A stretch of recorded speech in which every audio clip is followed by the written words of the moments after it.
Hello, welcome to the Steam Release Podcast. This is episode 33. This is the show where we dig through the release list so that you don't have to. And joining me today are two excellent hosts. You know them, you love them. Topgunbunny and Roadypie. How's it going? Hey. Yeah, so it's been 3 weeks because summer around 4th of July in America always has so many obligations. There's so much stuff happening. Everyone and their auntie's having a barbecue, or vacation, or trip to some event, weddings, funeral. It all happens. It all happens around 4th of July. It's insane. At least it did for me. But yeah. But we're back. We're back. We are back. And ready to dish out some gems for everyone. Yeah. So, before we get to that, just real quick, what have you all been playing this last week? So, Topgunbunny, what have you been up to? I've been back to Smite again. I uninstalled it today.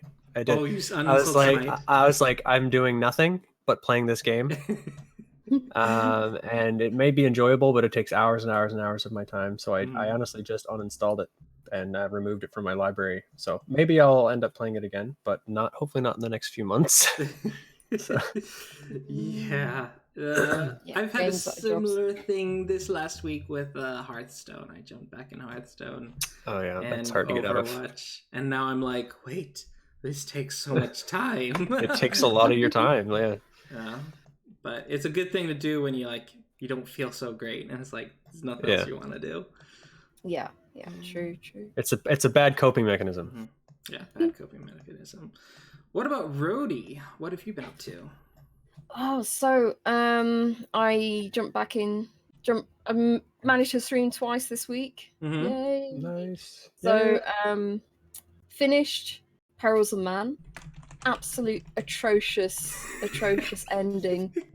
Is terrible game, terrible point and click game. I cannot not recommend it anymore. It's just like, it's just terrible. You experienced it, so others don't have to. Yeah, exactly. This is something that no, definitely not. And I played and finished the demo of Backbone, the prologue. So that's a free demo that people can pick up and try, and it's a point and click game that's coming out next year, and that's the one we talked about, and it's got beautiful pixel graphics, and it's like side scrolling, and you thing is, there's not that much pixel hunting going on, like you're trying to find things that you can interact with. You just got to walk across the screen and you can find the things that you can interact. What's interesting is that there are several ways to do things. Like say you can't get into somewhere, there will be several ways to actually solve that. Oh, that's good. So yeah, that is can move the story along. Yeah, the story is really good. I really recommend it for the story. The only negative for me is there's stealth elements to it. Oh no, yeah, I get anxious with stealth elements. Yeah, same. I'm the same. So yeah, it wasn't for me. So I played it offline till I got to the stealth bits, and I just didn't know how I was supposed to avoid this guard. And I booted it up. As soon as I finished Perils of Man, I had plenty of time in the stream, so I booted Backbone up, and the people in my channel helped me get through it. Sincerely Date knows the struggle as well.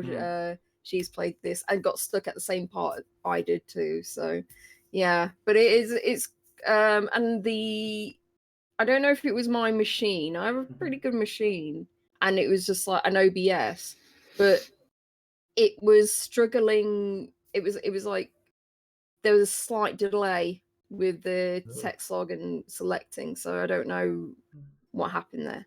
So we missed some crucial dialogue right at the end. I like I like how they've references, like there's Citizen Maine. Yeah. The day I bought a bike. Like all You these, get, like- these references. Oh, that's nice. You get like the snippets of world building in there Mm. as well, which I'm really really like. So yeah, I'm looking forward to when that's fully released. Although I'm not 100% sure if I should actually play it because of the stealth, but maybe I will play it on the stream so people can help me with it. And and after that, because obviously that was just like playing the ending bit. Was Donut County. We played Donut County and finished that on stream as well. Oh, Donut County, that one.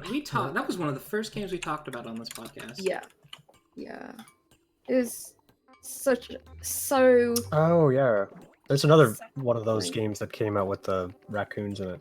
We had like 1 week where it was just all raccoon protagonists. Yeah, it was raccoon. Like raccoon. I'm glad to see at least one good thing or one good game came out of that list. So. I want to add it because you know how you can add tags on to Steam. I've already added the inspired by Redwall because there are certain like devs that I know, like they mentioned in interviews that they were inspired by Redwall for this game. The books, yeah. Yeah. And so I have that as a tag now that I've added to a few games that I know for a fact that it was inspired. I feel like there needs to be a tag that's like raccoon protagonist. I think there'd be hundreds. It's probably hundreds of games at this point. James Redwall. I must have a book around here somewhere. It has such simple mechanics, but it's just something so satisfying about it.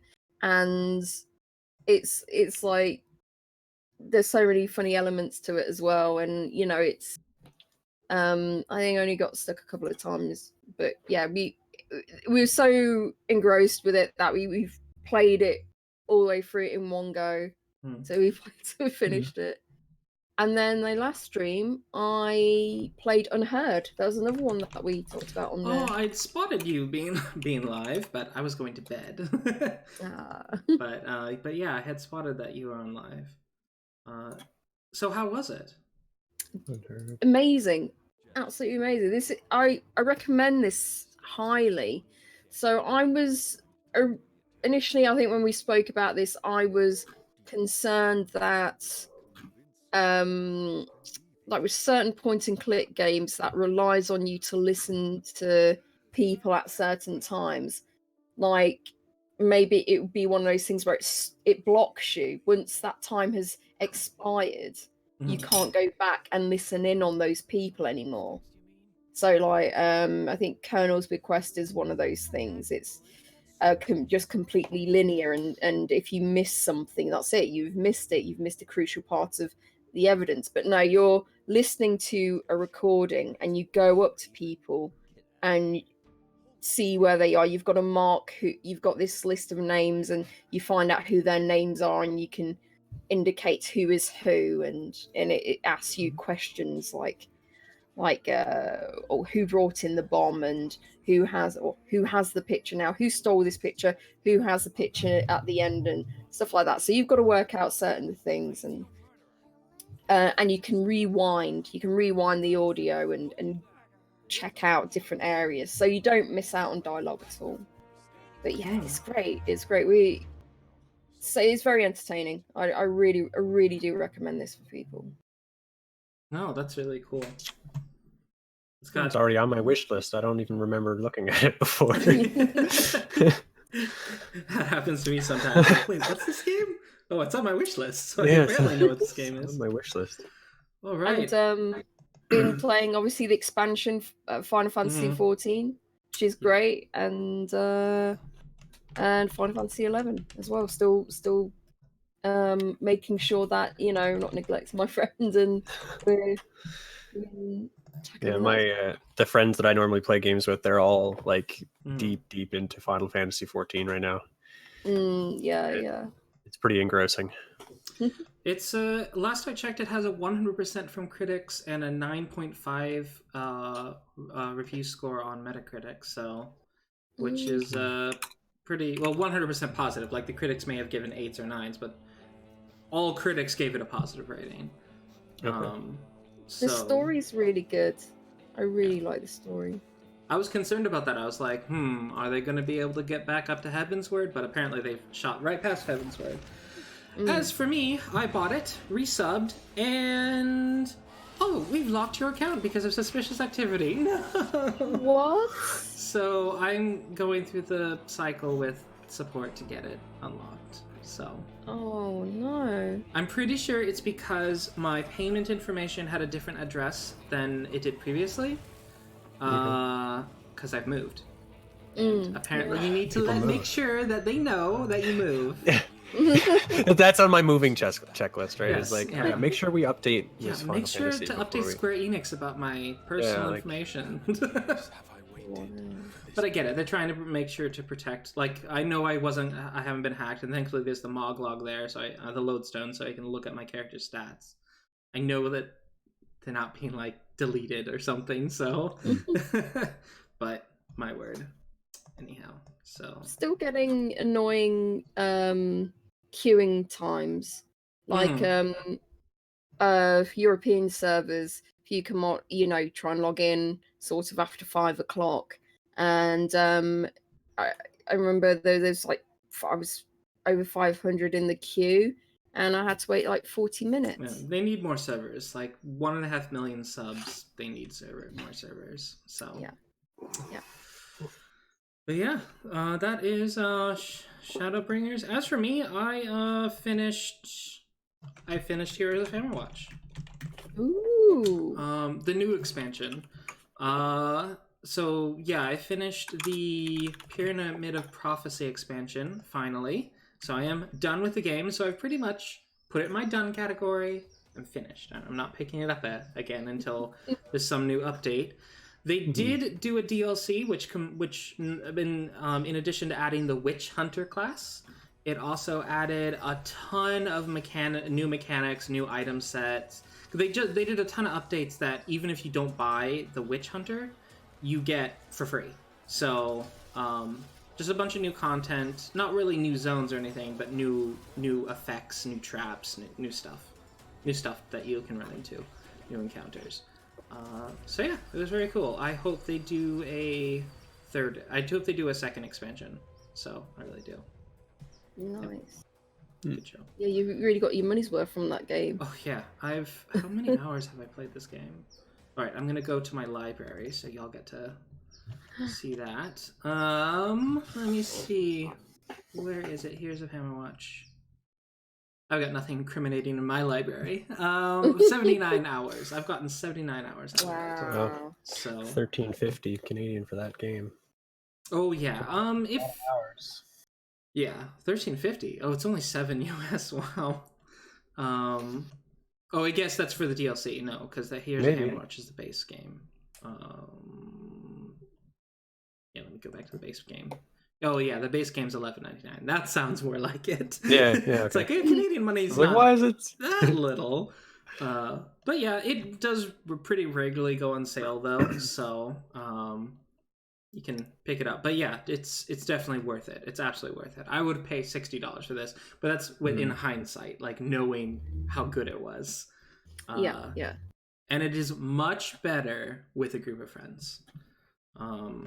It's good alone. It's actually really good solo because the original game is not good solo. Like, I do not recommend the original game solo. But Heroes of Hammerwatch, it's actually pretty compelling as a solo game as well. It's still like 100 times better with a group though. All right. And with that, before we get to our honorable mentions, there's one little topic to talk about. There was a Steam summer sale that happened. How are your wallets? I didn't buy anything. Yeah? I didn't buy anything. I was like, no, I don't have the money. I don't have the time to play these games. No. Yep. Plus, I still have my Humble Bundle subscription, and it's just piling games into my library just every month, and I'm not touching any of them. Mm-hmm. So that's what I'm going to try and do instead of playing Smite. Yep. Play some of these games I've never played before. Indeed. Good idea. That looks like a guilty face. I mean, they were so cheap though.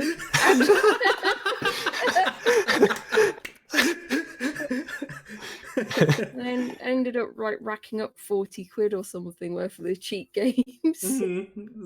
So is that 10 games? Yeah. 10 games? About that. Okay.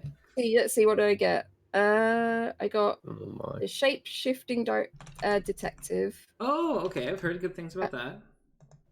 Talk to Strangers, which is one we talked about on the podcast, so I was quite interested.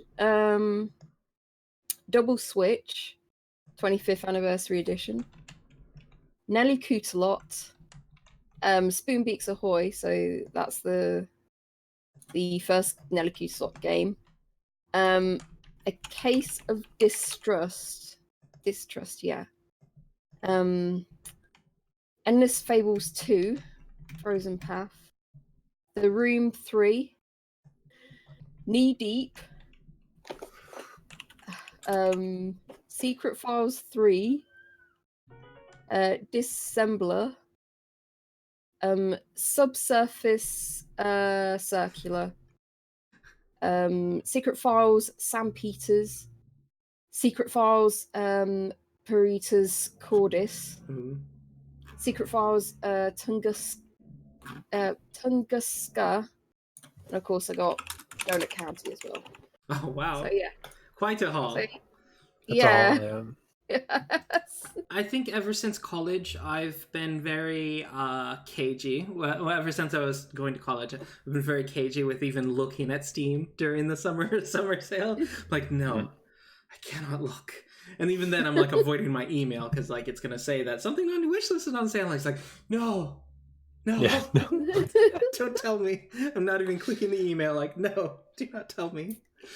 Well, now I have 603 games on Steam list, and I have completed 193. So no, there's a few left. Yeah, but I'm hoping to burn through a lot of games and reach that 200 mark, and that'll be a big chunk of them done. To a degree, I don't think I'm ever going to finish my list of games, partly because a lot of the games that are in my list are from back when I wasn't so much thinking about which games are going on a list, like it was humble bundles and stuff like that. There's a lot of games that I'm just like, I have zero interest in ever playing this game. So I think once I get to a point where I'm pretty sure I've played all the games I really like in my library, then I'm going to start buying games again, which I think it's probably going to leave about 75 games that I'll just never touch. So, but we'll see. Maybe someday I will be in the mood for it, or someone will convince me, like, hey, you have to check out this game. So, but yep. So that, there was a little thing about the Steam summer sale. So there was this, the gimmick they had for this year's summer sale was the race gimmick. Like they had like these 5 different cars. They had the corgi, the parrot, the pig, and a couple other animals. Tortoise. Tortoise, and the hare. And of course, everyone's gonna pick the corgi. Like, what are you thinking? Like, corgis are the internet. Like, it's the only thing that could compete with a corgi is maybe a cat, like, or a panda. A panda, yeah. A panda. Definitely not a raccoon, though. Yeah. Oh, actually, raccoon might have an easier time. But if you marketed it as a trash panda, then everyone would be like, yes. Oh yes. Yeah. I also am a trash panda. Yeah. Everyone picked the corgi. Well, like overwhelmingly so. And so of course, I did. Yeah, I went pig because I'm a rebel, but I don't even know what I picked. I picked whatever was winning at the time. I don't know. Yeah, probably corgi. But the thing is, they made an announcement that, hey, like, you're the 3 games on the top of your list, you're going to be entered to win to a drawing to get one of those games for free. So what people did is they deleted all the games on their wish list down to just 3, which you don't have to do. Like, you can sort them manually. That's what I did. I basically, I'll admit to this, I sorted my list by price, and I put the 3 most expensive ones at the top. No, I did. That's value. That's value. Yeah, no, exactly. It's just a smart thing. But I didn't delete anything on the wish list. And the thing that this caused, a lot of, especially the indie developers, were like, wait, because they can, on the back end, developers can see how many people have wishlisted their game. Yeah. And suddenly they're seeing all of these wish lists disappear. and they were not happy because No. Steam, I don't entirely blame Steam. They tried to message that like, hey, it's just the top 3 of your list. I would think most people knew that you could sort your list, just drag and drop. It's really easy to accidentally do it, and then you're like, oh, I can sort it. But I guess people were just like, no, just delete it down to 3, which seems like a lot more work to me. But I mean, I guess people don't read instructions. They just saw that like top 3 games on your wish, 3 games on your wish list. Oh, okay, just delete all. Yeah, it's like, well, I mean, there's no question then, right? There's only 3. Yeah. So, do you did any of you win a game, or do you know anyone that won a game? No, I didn't win a game. No. I don't know how many people got drawn. This is it. I was curious of how many, because I didn't exactly say like how many people would be put into the draw, or well, you know, how many how many they were going to draw out. So yeah, I was quite curious about that, but no, I haven't heard anyone actually win. Maybe nobody actually did. Yeah, that's the thing. But it would be disastrous if Steam did that. If Steam did that and people did put 2 and 2 together and figure out that no one got any free games, there would be a riot. So I don't think they did, but as of yet, I've not confirmed. Anyone in chat? Anyone in chat confirm? Oh, and hey, Akiho, howdy. Glad to have you here. But yeah, it's not something we've seen. But yeah, hopefully co-host chat can let us know if they know anyone who won a free game. So yeah, so it's been interesting. At the very least. So that was a Steam summer sale, a bit of controversy, but overall, I know plenty of people got their annual haul, and maybe Steam has learned so that maybe next year they don't do anything that might inadvertently harm the people that are trying to sell games on their store. So yeah, that would give developers a lot of market research and like when to put their games on sale and not and stuff. Having that type of information available to them. Yeah. Yep. Granted, it's not nearly as big as an oopsie as like Epic did with their sale. that was a nightmare, but we're not here to crap on the Epic store. That's not what the show's about. All right. So I guess we're ready to get to the honorable mentions. Cool. Before you started that, I just wanted to mention to everyone that Age of Wonders 3 is free right now for the weekend only. Age of Wonders 3. Like you can just get it for free? It's just free. Oh, this is like an RTS? I think so. I haven't played it yet, but my friend of mine just mentioned it to me, so I just wanted to let everyone know. After this weekend, it will no longer be free. Okay, I always like it when they do that sort of like temporary free thing. That's really cool. They probably have a lot more, other games and stuff that they want to sell. So and Age of Wonders has 3 DLC packs, so that altogether come out to about $15. So, so maybe they're giving away the base game, and then if people like it, they can. Well, they did that with The Sims, like not too long ago. The Sims on Origin Store was free, and my wife got like 40 hours out of that, and she ended up buying probably 2 expansions. Yeah. So it's a good choice for them. They made money. It's nothing for them to give away their base game when you have $400 plus worth of expansion. True. Indeed. All right. Cool. Well, yeah, cool. Age of Wonders is free. Awesome. Thanks for the tip. Now, so with our honorable mentions, we've got a ton of stuff, so we're going to rapid fire it. It's been 3 weeks. Not that many games released these last 3 weeks, of course, because everyone's trying to avoid the summer sale. Because when there's a summer sale, the big deal is the games that have already been out, as everyone's trying to like catch those games that have already been out. So you timed it perfectly then, because if you were away for 3 weeks and we came back to 60 odd pages. Yeah, I have to tell people it was like I looked through 33 pages of so it was still bad, but you timed it right. I kind of took like bites and pieces of that throughout the 3 weeks, but just looking through it. All right, so our first title, I think Bunny is gonna really like this. Earth Yeah, Defense boy. Force 5, the best worst game on Steam. Like, I have to provide this link for everyone. This is context. Context. Yes. But yeah, this game is just, it's so fun. Everyone says it's so fun, and it looks so jank, but it's just wild. So It feels phenomenal playing the wing diver class. So you're like an anime girl flying around shooting guns, and it feels right. It just feels right. This is what I was meant to be. Like, it's what I was meant to do. Okay. I've seen Nate, not great. Everything about this game is play weird. a version, an iteration of Earth Defense Force. So yeah, it looks like terrible, but at the same time also really fun. So Yeah, like, yeah. you'd never even be able to tell that you until you play it, and you're like, wow, this is more fun than I thought that. At this point, they have to intentionally make sure it doesn't look that great.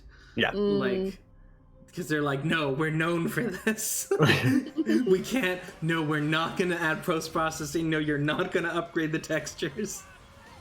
Like, it's like, no, it has to be just ugly enough. Because, to be honest, like, on the list, if I saw a game that looked like this, I would skip it. Like, almost immediately.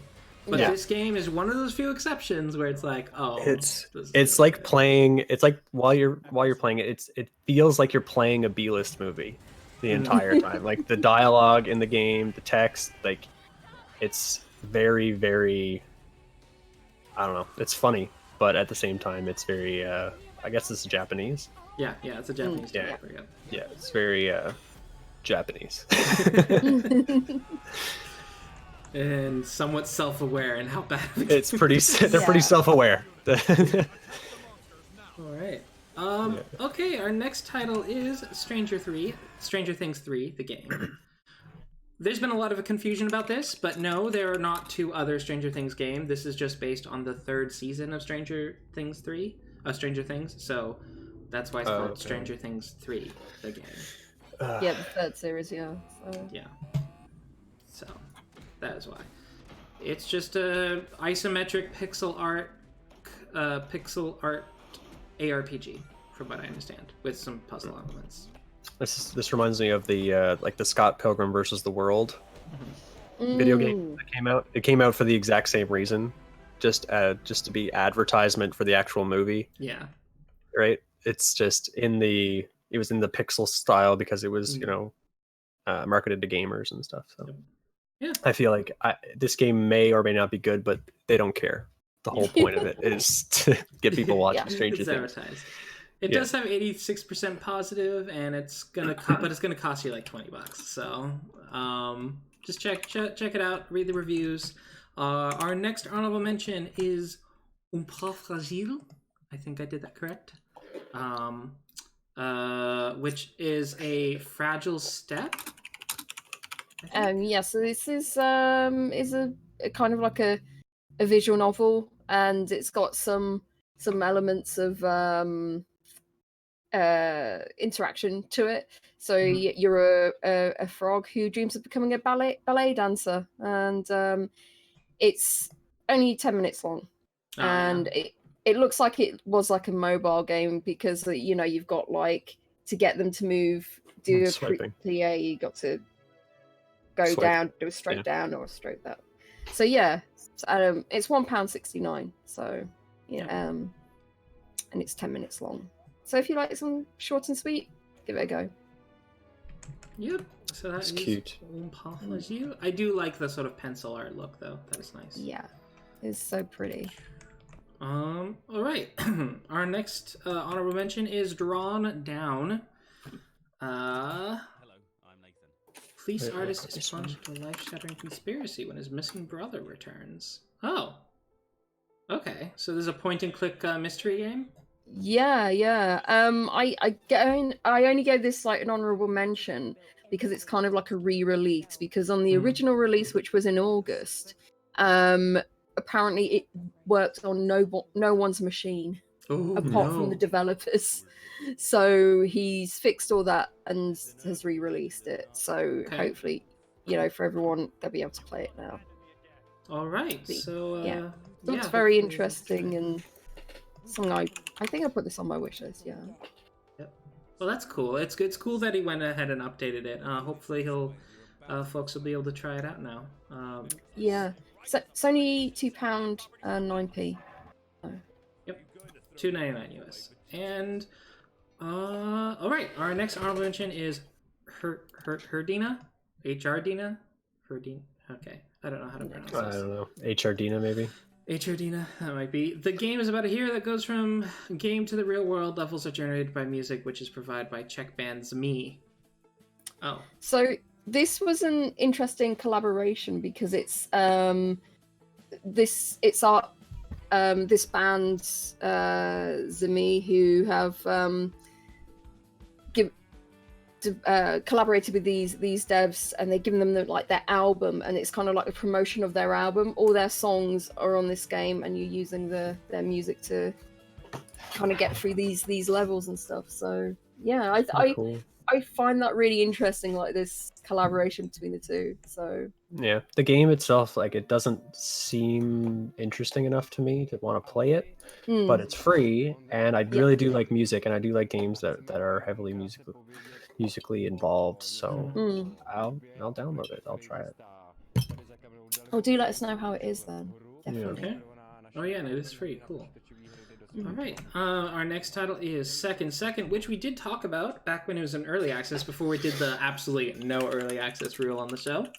But it is now out fully now. Second.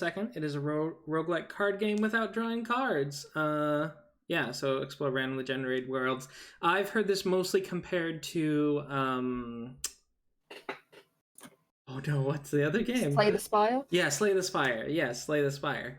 I had it on the tip of my tongue and it just went away. But yeah, so Second, it's like a sci-fi setting Slay the Spire, from what I understand. And it's now fully out, and it's got a 76% positive on its reviews. So yeah, there is a free demo if you want to see how it is first, how it plays. And it's 22% off right now, so it's £9.66. All right, that was very What about cool. you? How much is it in US? Oh, in the US, it is $12.47. $14.42 Canadian. I feel like the Canadian viewers know when somebody says how much something is in the US amount. We could just be like, yeah, it's a couple dollars more than that. Oh yeah. Yeah, like so you guys, I suppose y'all are pretty used to we used to. I think we're used to. And if I'm wrong, any Canadian viewers at all, if you see any comments, just let me know. But if I don't say it, I'm just like, yeah, no, that's $14. it's right. The US, it's not a US hard dollar and the conversion. Canadian dollar are pretty close. Yeah, I'm just like, it's a couple bucks more or whatever. It's Canada. It's Canada. Yeah, just because Canada. It's Canada. All right, the next title is Streets of Rogue, the 12th. Oh, maybe it's a Streets of Rogue. Oh, okay, that's 12th was the date that came out. All right, Streets of Rogue, which is sort of based on Streets of Rage, I guess, like that title. I think that's an homage to it. Pixel art. Yeah, pixel art. No more roguelites. Roguelites are banned. No more. Oh, it is a roguelite. It's another roguelite. Yeah, fight, sneak, and hack your way through randomly generated cities. Yep.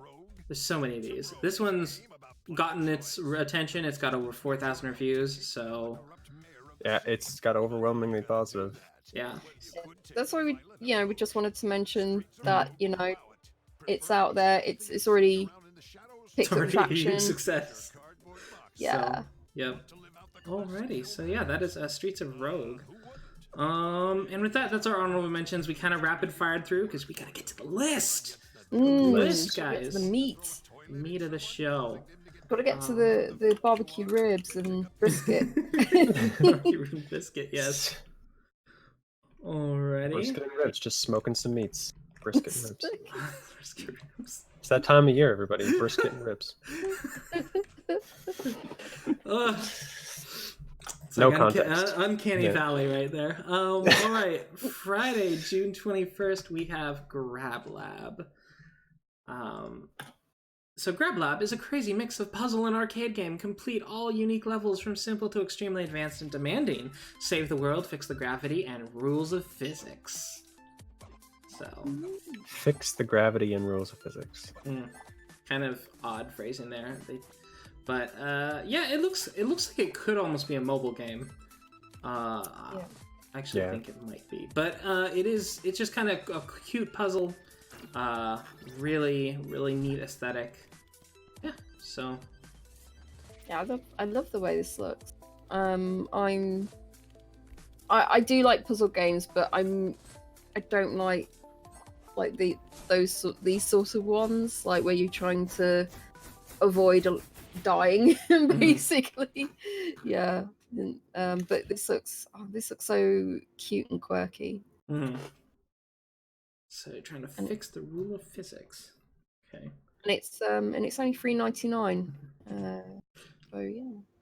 Yeah, $3.99. That is $4.99 US. I'm getting like stuck on that. Fix the physics. Like the rules of physics have been messed up, so that the story is we're fixing physics. Right? Guess so. If it has a story. Let me see. Digital Melody. I guess that's why they're grabbing. Alright, they don't have a page. Actually, we've seen Pixel Melody before. They also did Timberman Versus, which is another game that they have that's pretty popular. They seem to do a lot of these very simple concept, kind of abstract art, kind of cutesy art games. That seems to be their niche, is a lot of these. And some of them are positive. They got one middling. But yeah, they seem to be pretty proficient. They make these very limited scope games.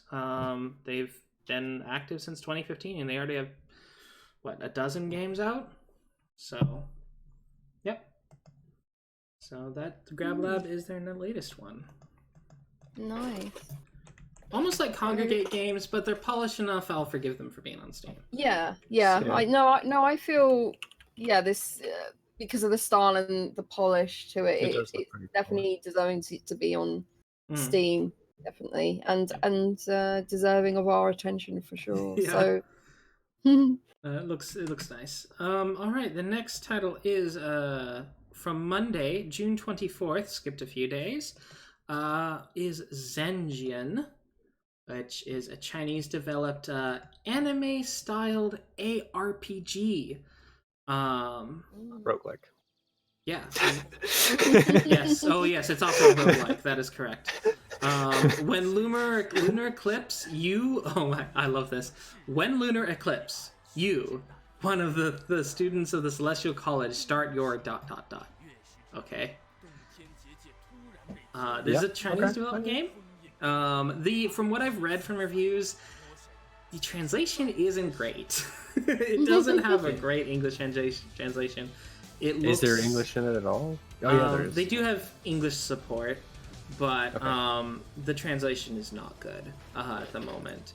That said, do people really play these games for the story? It's true. more of like roguelikes and action RPGs are more about the abnegation. Like you're just kind of getting engrossed in the combat, and I've only heard good things about the combat. Like it's just pretty good ARPG combat. So yeah, and a very pretty aesthetic, bright colors, which is not something ARPGs usually have. Yeah. So this is really pretty. I do like the style of it. It's got like that sort of anime, sort of comic book kind of style. I like that sort of manga style. And I really like their character design. There's something about them that looks so interesting. But the gameplay itself, it's not something. Obviously, this is not something that guys knowing me now, what kind of games I play. It's obviously not. You're not gonna dive into this one here. Well,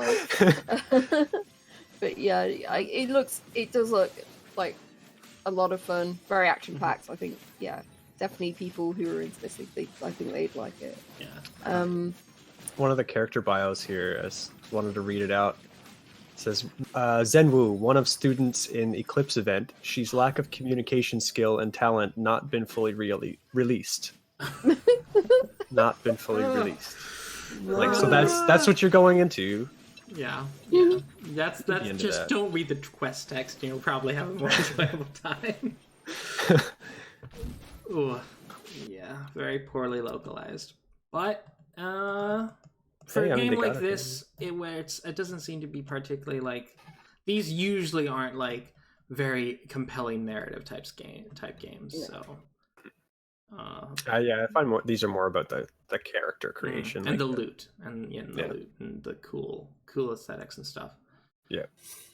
Right, so this is only £6.19, but the eternal question that I always ask is, how long is it? It is I'm seeing anywhere up to 21 hours, but with roguelikes it can really depend. Some people are hyper efficient in how they play these games and are able to get them done really fast. And another thing with roguelikes is they don't really end. Like, once you beat all the bosses, maybe there might be a gameplay plus or like like it gets harder the next round through, that sort of stuff. So yeah. But I would expect this to be at least 10 hours. Well, somebody did say, to be clear, this is a roguelike, permadeath, no saves, no checkpoints, random generated levels. Oh. Dang. That okay. Makes things... But if it's a roguelite, there's still some progression, correct? There should be. The advancements and drops are somewhat ARPG, like you don't get new weapons or moves, but rather just upgrade the ones you start with and add some passives. Okay, so it's not quite as variable, but I guess they have multiple character classes that you can play. Yeah. Okay, interesting. I don't know. I hate anything that's kind of permadeath, because it's like, you spent time building up your character and you get so far in the game and then you die and it's like, oh my god, I just spent all that time. And how far can I get next time?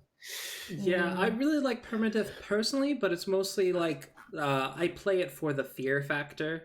Like with ARPGs, my brain can just go off and wander and I'm not paying attention. But when I'm playing permadeath Diablo, I'm like just like really paying attention the whole time. Especially as you get like 50 hours in and then you die.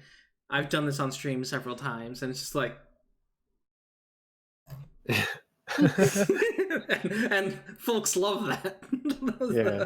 But like there's some games too that have permadeath, like Lost Castle I played a long time, and that's just you're supposed to die. You're supposed to get as far as you can, die, and then when you die, you, depending on how long you played, you get points, and you put the points into skills, and it gets easier and easier and easier. Yeah, that's the important thing. There needs to be a sense of progression. You get further and further.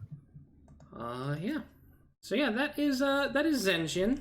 And it goes for $8.99 US. Yeah, my word, 6 different character. Yeah, you can tell it's translated from a language that doesn't have plural forms. All right, Bon Voyage. So this is actually free. I didn't realize that. This might actually just literally be Bone Voyage. Bone Voyage.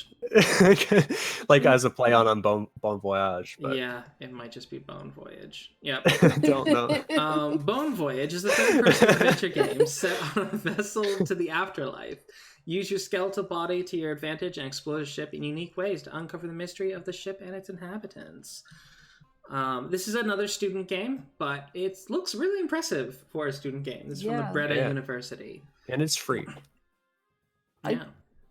I love this. I was like, when I first saw it, and you take off your head and you can explore all these different parts of the ship and all these interact with all these different things. I was like, wow, that's so cool. This is like, I'm putting it on my wish list to play another, when I finished all the other things that I've recently bought. Yeah. So yeah, this is, I'm really liking this. I love the character designs and the environments. It looks very different. Yeah, it's got that sort of like cute macabre sort of feel to it. Yeah, it's mostly positive with 75% positive reviews, which, if you ask me, might be a little low for a free game. Because I mean, it's pretty easy to give a positive rating to a free game. So let me see. Although I could not even complete the first mission trying to open the captain's door. Oh, okay. There might So be, it's really maybe buggy. there's not a lot of guidance, possibly. Well, someone says, and they said this like 2 days ago. So I love point-and-click adventure games, and this one has so much potential, but it has too many bugs. I keep having to exit and enter the game again to have events or items get triggered. The inventory is extremely buggy. The quests don't always continue progression unless you restart the game. Hopefully the bugs are worked out so I could finish the game. So yeah, and it seems like a lot of people are saying that's like went straight through a wall and continues to fall externally. Every time I reload, I have no control as the camera constantly does 360. Yeah, that's the rub. Yeah. So, it's on my wish list, but I'm going to wait to see if they do an update. They might do an update. They did have a patch on July 1st. That was it released on June 24th, so they did have another patch. And it did fix several bugs. So fixed issue with Quest 5 hindering game progression, fixed a lot of unexpected issues. Yep, overall performance improvements, etc. So, yep. So they did have the courtesy to update it. That's good. Thank you, students from Breda University. I hope you all go on to be great game developers. So... but in the meantime, I hope you continue with your bug squashing. Yes. Squash bugs, because that's what you're going to be doing for the rest of your life if you make a career out of it. Yeah. All right. Our next title is Hexelectric. Sequel to Bone Town. All right, Hexelectric, which become a space mechanic and repair the broken panels. Hexelectric needs your excellent insight and intelligence. So this is clearly not a story game. This is a puzzle. It's a puzzle game that starts very simply and it gets more and more complex as it goes. So, yeah. I'm not entirely certain what it's about, but it reading reviews, it does have a very good tutorial. So, casual game turns tiles and supplies power to the surroundings. Oh, I see. You have to kind of like just turn the tiles and then give power to the adjacent tiles, I guess. I guess it's cool. I guess the one I would base it on is like a pipe game where you're trying to get the water to flow. Yeah. But you're working with a hex instead of like just 4 directions. Right. But yeah, it looks like this is sort of a good game to, a solitaire game. So to spend some time on your own. They have updated to fix some bugs, so that's cool. And yeah, it's mostly positive reviews. 1 negative review in Russian, and I unfortunately do not read Russian yet. So yeah, this is £2.09. So it looks very nice, looks very polished, and it's some, if you like those kind of, like you said, those pipe games and stuff like that, I think you like this as well. Yep. It's $2.99 US. This is by Weiwei Studio, and previously they made the game Row, which seems to be an even more minimalist puzzle game by the looks of it.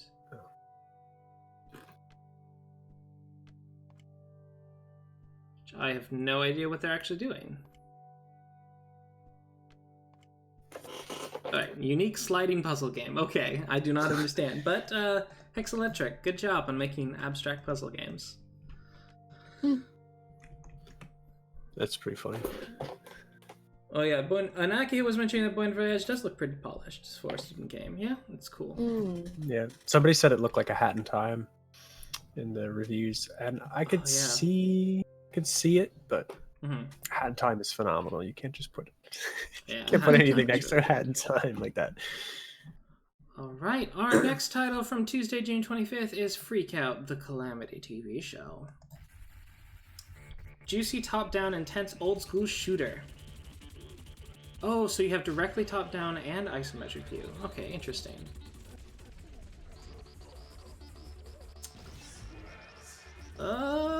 Yeah, I've seen this game before, but you know what? It has its own look, so. Didn't we have another one of these on the list? Did we? Let's see. Vengeance. We something might. Maybe you gotta take it off after. Yeah, I think we might have it on here somewhere. Red Hot Vengeance on Red Hot Vengeance. later. It's yes. it's this game. It's literally this game, but free. Yeah, but pretty. But free. But free. It's like this okay, game, but okay. free. Yeah. So. All right. Yeah. So yeah, this game is like $10.49, and the other one is like for free. So. Yeah. So I mean, it's 13. obviously when we get there, you see it. It's obviously not polished, but. Mm-hmm. Oh, okay.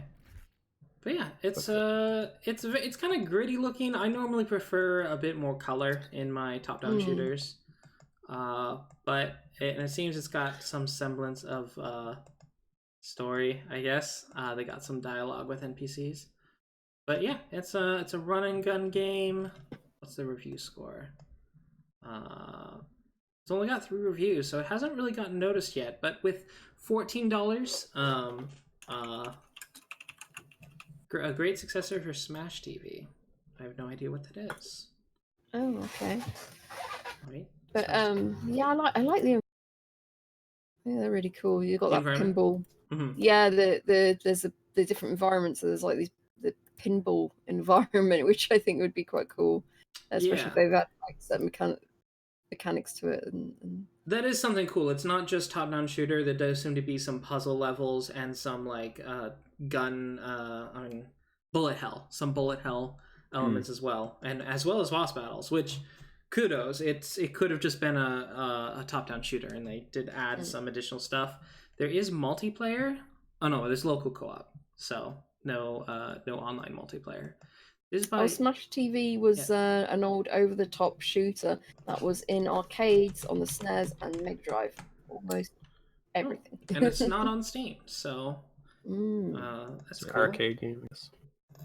So cool. So folks are saying it's a bit of an inheritance for that, but yeah, it is a $13.99, as we mentioned, and later on we have another top-down shooter. So stay tuned.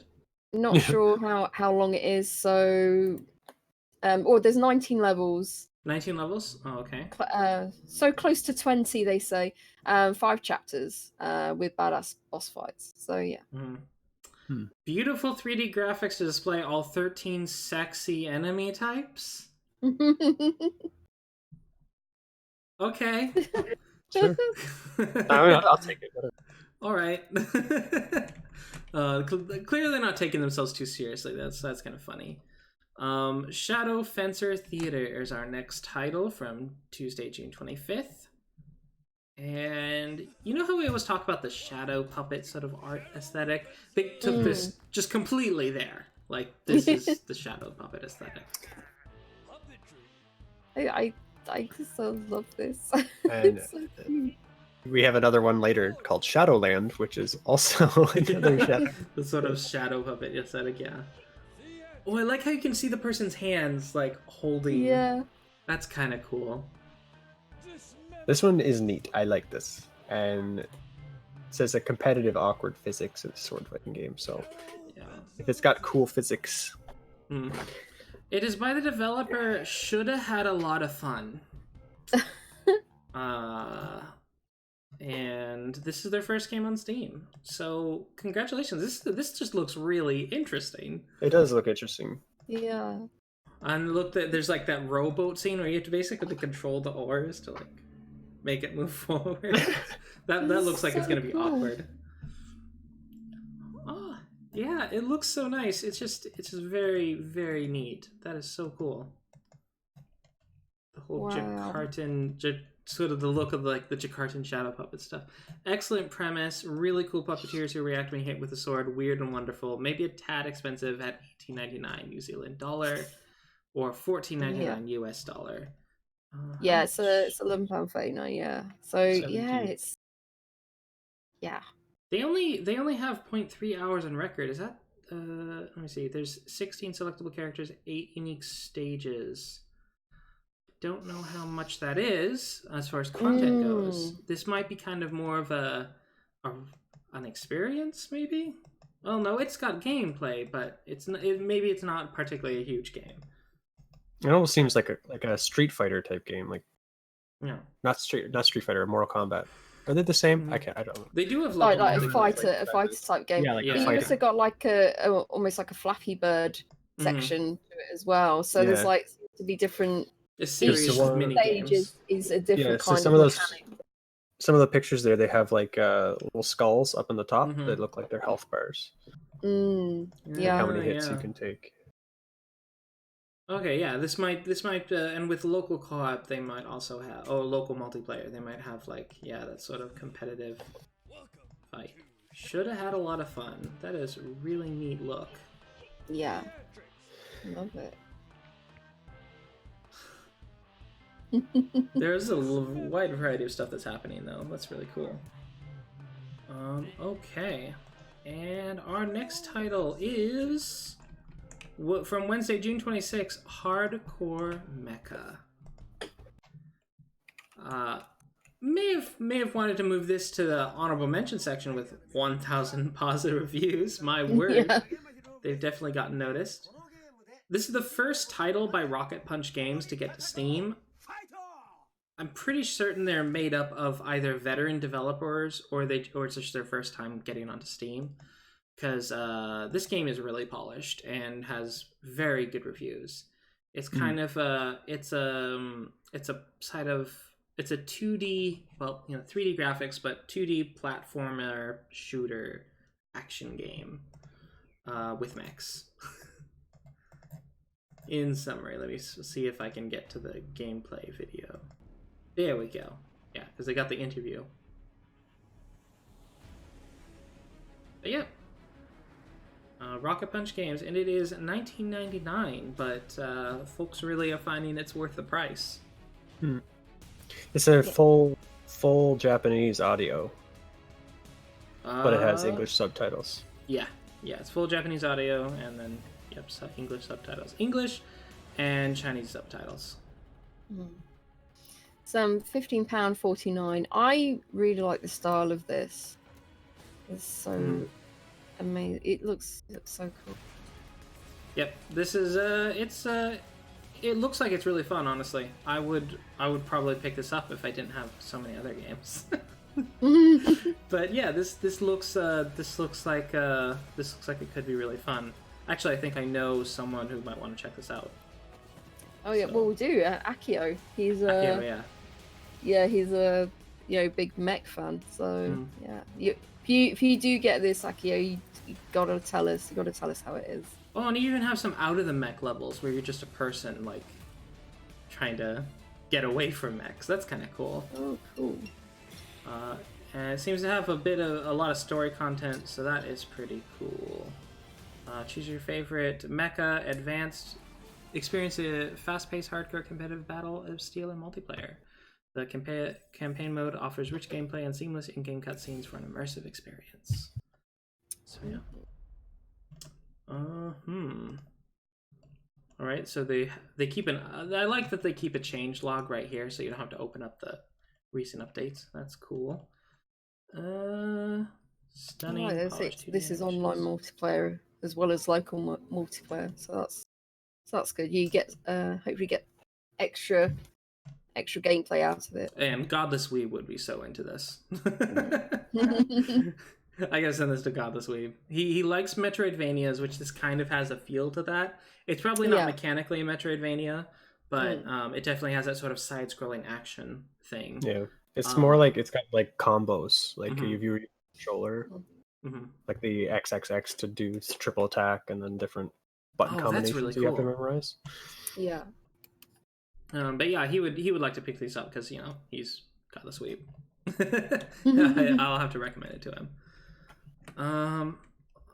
So our next title is KAMIKO from Wednesday, June 26th. This is another pixel art game, also with a more sort of anime aesthetic, but it seems to be sort of an homage to. Actually, the music even sounds like Legend of Zelda. No, it's different. It's different. It's got a similar rhythm, though. They definitely know what they're doing. So it's sort of a Zelda-like game from what I've seen from the reviews, and you get to play 3 different characters that each function like they have different attacks, etc. So, Yeah.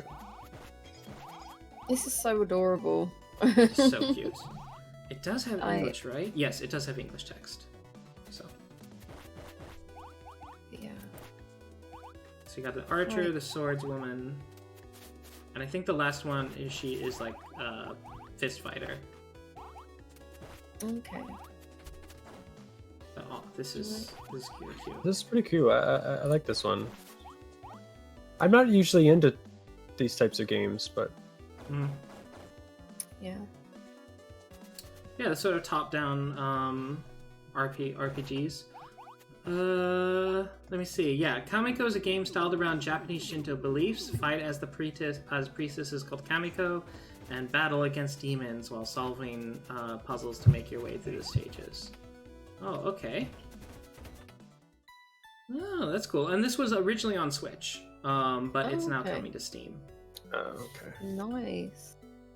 Well, this is $3.99, so that's quite a nice price. Really nice price. Yeah, $4.99 US, and it $5.69. Canada. I'm in Canada. Everybody yeah, knows that. it looks really fun. I might have to add this to my wish list. I really like the aesthetic. How long is it? You think? How long is it? I'm seeing 4.5, 3. Some that are just 1, but I don't think they may have finished. But there's 2.8, 3. I'm probably in the 3 to 4 hours. Oh, so someone said you can complete all 4 stages under 90 minutes. Each level has a nice aesthetic, easy puzzle, and an awesome soundtrack. You can pick between 3 different characters, but they only have 2 attacks. Interesting. Okay. All right, so very, very simple sort of Zelda-like game. That is cool. That is really cool. KAMIKO. Next title is from Thursday, June 27th, and it is The Indie Game Legend 3D. There we go. Too long. So this is one of those games that's kind of all over the place. You have a Doom-like portion of the game, and then it swaps to a Star Fox type portion of the game. They've got a bunch of different sort of situations, and you just unlocked a door there, so there's puzzle elements as well as shooting, traps. Yeah. And you gotta save indie developers. The traps, so you gotta... Oh, really? Oh, okay, so that's what you're doing. You're rescuing indie developers. That's funny. You'll never escape my video game. Live action. I know how much you like those. Live action trailers. Yeah. They just put my teeth on edge just a little bit. But it looks really cute. It does look really cute. Oh yeah. Hammed up live action, Akio, definitely. Oh my god. This is £7.19. I do like the look of it. Although, obviously, it's definitely not my kind of game. But I like the story that's going on as well. So this was an early access. So I don't know. It's I don't know how long it's. Yeah, it's only gotten four reviews. Oh, okay. There's more than 4, but I'm seeing up to 7-11 hours. But I don't know. A lot of people lately have been reviewing after only playing an hour of games, though. Yeah. So I don't know why. Let me see. And some of these are early access, so the game may have not been completed. Yeah. So, but yeah, it looks fun. It looks really fun, especially for people looking for a sort of nostalgia trip. It's by Program Games, which is their only game, and Fubins, whoever Fubins is. Maybe Philip Ubens. Oh, but yeah, Indie Game Legend. It is $9.99 US, and looks pretty cute. $7.49 Canadian. I don't think I'll get this. Yeah. No. Nostalgia's just not beckoning to you enough. Oh, I don't think this is. I might be like 2 years too young for it, maybe. Oh, 2 years too young. Yep. But I grew up in the Spyro the Dragon, Crash Bandicoot. True. Super Mario 64. Yeah. Anything before that is just like, it was around when I was 6 years old, but I didn't have it. My neighbor had a Sega Genesis, and so that was most of the games that I sort of remember as a kid. And then my cousins had the GameCube, so those are kind of the two nostalgia games. Yeah, my cousin had a Genesis with like Sonic the Hedgehog on it, so I like Sonic the Hedgehog. Yeah. Right.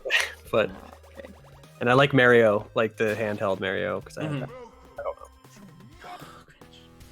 Okay. All right. So the next title. I'm keeping my mouth shut. I'm not saying how old I am. Oh. The next title is The World Is Your Weapon. This one is an RPG Maker game. It looks like it. But we're including Huh? Which I picked out. Surprisingly, I don't like RPG Maker games. I do feel like they just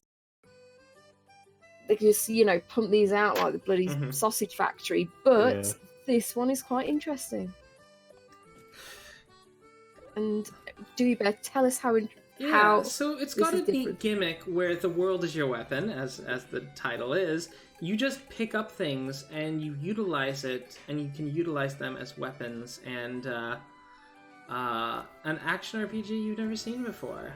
Yeah, you can fight with objects you see in the game. There are more than 300 kinds of weapons. Aim to complete the weapon gallery. So it's sort of a collector, but also just an RPG fighting game. And it's a quirky idea, I have to say. Yeah.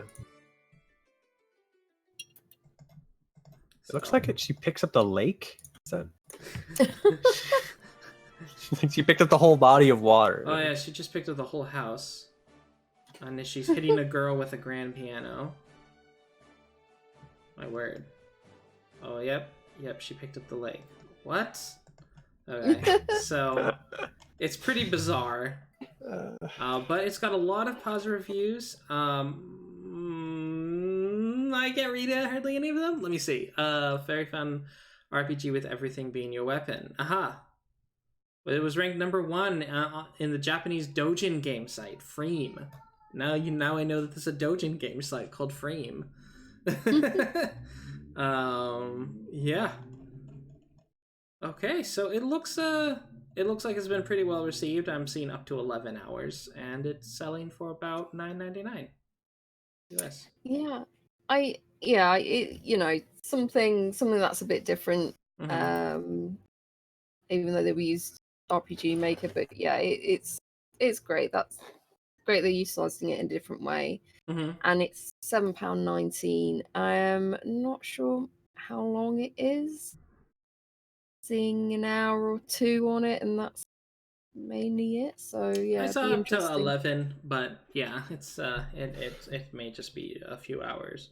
But it's a weird idea, and we don't normally feature these. Again, like we were saying, we don't normally feature games made with these sort of game engines, but at least it brought something new to the table. I don't think I've ever seen a game with this premise. So, pick up a lake. Yeah. So yeah, and it's by Kaga. It's Kaga's first game. Congratulations. First game on Steam, at least. Next title is from Monday, July 1st. Investi-Gator, the case of the big crime. It's the case of the big crime. Big crime. The big one. Yeah.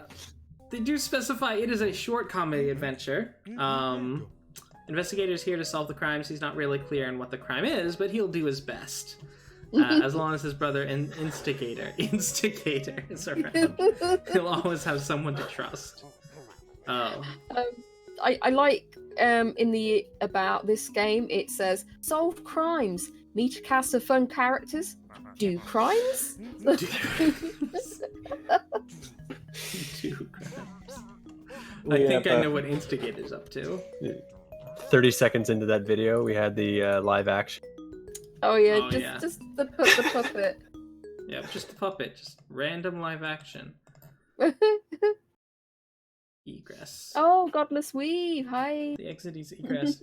The biggest crime's often the shortest. The investigator just justifying his pay receipts to his client.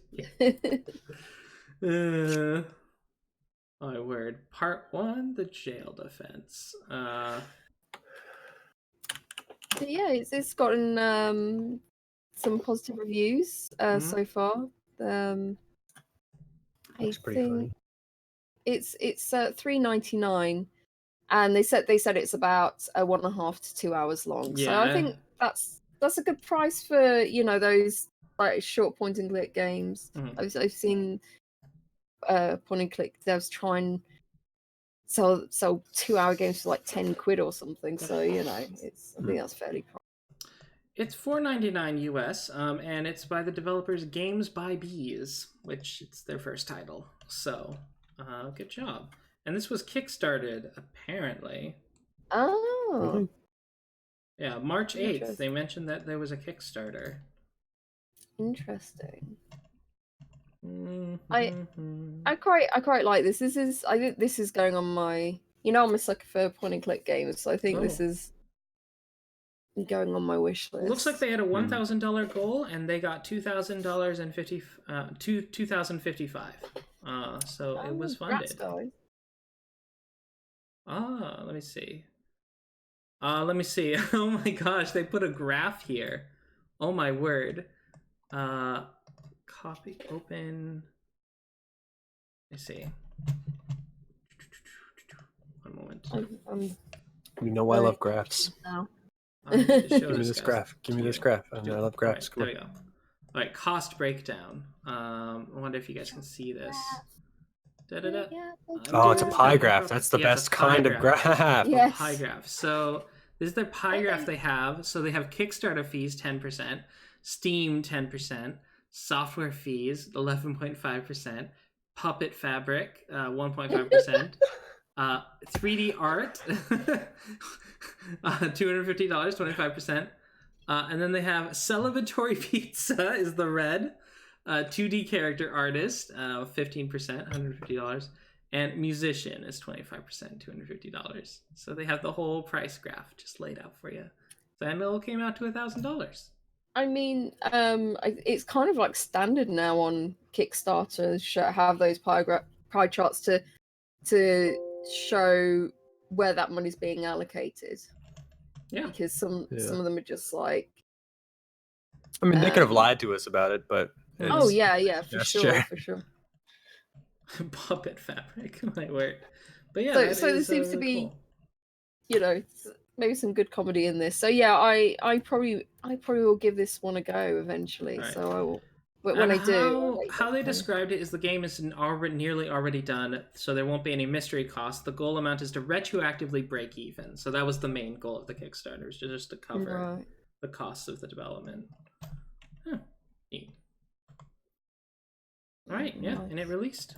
Good job. Might be one of the reasons why it doesn't have a whole lot of sales, because maybe most of the people who wanted it bought it through the Kickstarter. Got it through Kickstarter. Yeah. Oh yeah, absolutely. I think that's always the problem with Kickstarter. It's like, you want to make a game, you kickstart it, and you get the money to make the game, and sometimes you hope that it goes over the goal, like quite maybe substantially go over the goal, and they say, oh, I'll expand my scope, but in doing that, you've not really made a profit, because when you do bring it out, anyone who was interested already put the money into it. Yeah, I'm still waiting on some of my Kickstarters. Oh no, me too. Me too. Well, we'll have to have an episode of that. Yeah, Just at least at the moment, I haven't been burned by any Kickstarters yet. At least so far, because so far all the Kickstarters that I have backed, which is only like 2 or 3, all of them have at least shown progress and are regularly keeping us up to date on where it is, and some of them pretty imminent. Like Temtem is already had they have a beta scheduled, and people I know who've played it saying it's really good. So I've been watching some streams of it too. So because they're allowed to stream it, which is awesome. Oh, that's really good. That's really good. Right. I have maybe over 100 Kickstarters. Ms. Moneybags. If I put money into a Kickstarter, it's because I specifically want to play it in its alpha version. Oh yeah. I want to play its early access version. I could care less what it turns out to be. I just wanted to play it right now, as it is, and I gave them money to do that. Godless Weeb knows what it's like to have backers regret as they donated to the Shinmu Kickstarter. Which is now an Epic exclusive, and it's not coming to Steam for like a year. So terrible. It's a shame. Absolutely terrible. Yeah, that is a shame. You know what's sort of funny about the whole Steam Epic thing? The main thing keeping me from using Epic is Steam achievements. Like, even when I get a game on another platform, it's like, but it's gonna have Steam achievements. No, I'm the same. I'm the same. Absolutely it's the same. It's so petty. It's so I honestly, I don't see that. No, I'm completely the same, and it's just like, and it's like, also I've got it's all nicely in one place, and I, got all my sort of games arranged, sorted out, and it's like, so it's, I know it's a really silly thing, but it's like, it's, I'm kind of comfortable. My thing, I think, why I would prefer Steam is the page that comes up is super easy to understand, and it's not like I had a problem with like the Blizzard updater and like all those other ones like running in the background all the time. So I just don't want to have all of those things open. And the Steam client is really lightweight. It doesn't it's super lightweight, so that's nice. A lot it's of like these others, it's mostly just text. A lot of these others add like software hardware acceleration and stuff, and it's like, no, get off my computer. Godless Weep says GOG Galaxy 2 is going to combine Steam libraries and GOG's Blizzard's, etc. They're smart. Well, that'd be good. It'll be one page where you can see everything, like your achievements. It's going to be really cool. I do wonder how Steam's going to think about that. but the thing is, like, GOG, they're still going to be advertising Steam sales because it's just like kind of it's an aggregated site, basically. It's an aggregated app. And most of the things on GOG are going to now be non-GOG products, and they're not making any money off of the Steam sales. But what the main benefit they get is they get to be the hub where everyone is. And it might make it so that people who are hesitant to buy from GOG because it's also on Steam may be a bit more tempted to buy from GOG now. So that's a good way to go. That's a good way to go. I think. Well, I mean, when your competitors are so successful, you need ways to break into that market. So it's a cool thing if they're able to do that. That is awesome to do sort of a launching bootstrapper sort of thing. Oh, Akio signed up to Epic and they leaked data and got hacked. Not at all happy about that. I mean, it can happen to any company though. Like Steam has had leaks in the past as well. But it's never pleasant. So back on topic. Our next title from Tuesday, June 2nd is NOYO. NOYO? NOYO. I'm trying to pronounce it how they say it. NOYO.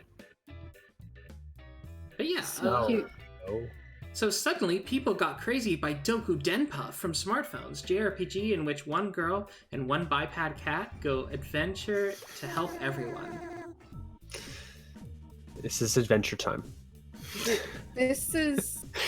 I mean, this looks so. I mean, I saw this when it came out, and I put it on my wish list. It looks so cute. Plus, when you go into fights, it's got that Earthbound graphics going on in the background, and it reminds me of Earthbound. So yeah, this. Actually, that's what a lot of the reviews mention, is that this feels like Earthbound. So. Yeah. And I think you get other friends as well, and I think one of them might be a mousey. Yeah, so... he looks like Hamtaro. So yeah, you got Hamtaro and a little duck. Oh, so it's a hamster. Oh. Hamtaro's a hamster, yeah. Yeah, so I gotta get it. I gotta get it for the hamster. Yeah. They know how to sell games to Roadie. Just put a mouse in it, and you win. I mean, that's me with cats, rodent. Though. Yeah. Any rodent that as long as they're cute, then yes. Yeah. NOYO does look very good. It doesn't seem to be a particularly long game either. Let's get this to load. I'm seeing 8, 9, 10 hours.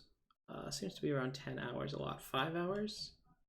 That's pretty good. So, yeah, it's pretty decent. Nice. It's £7.19, so yeah, that's.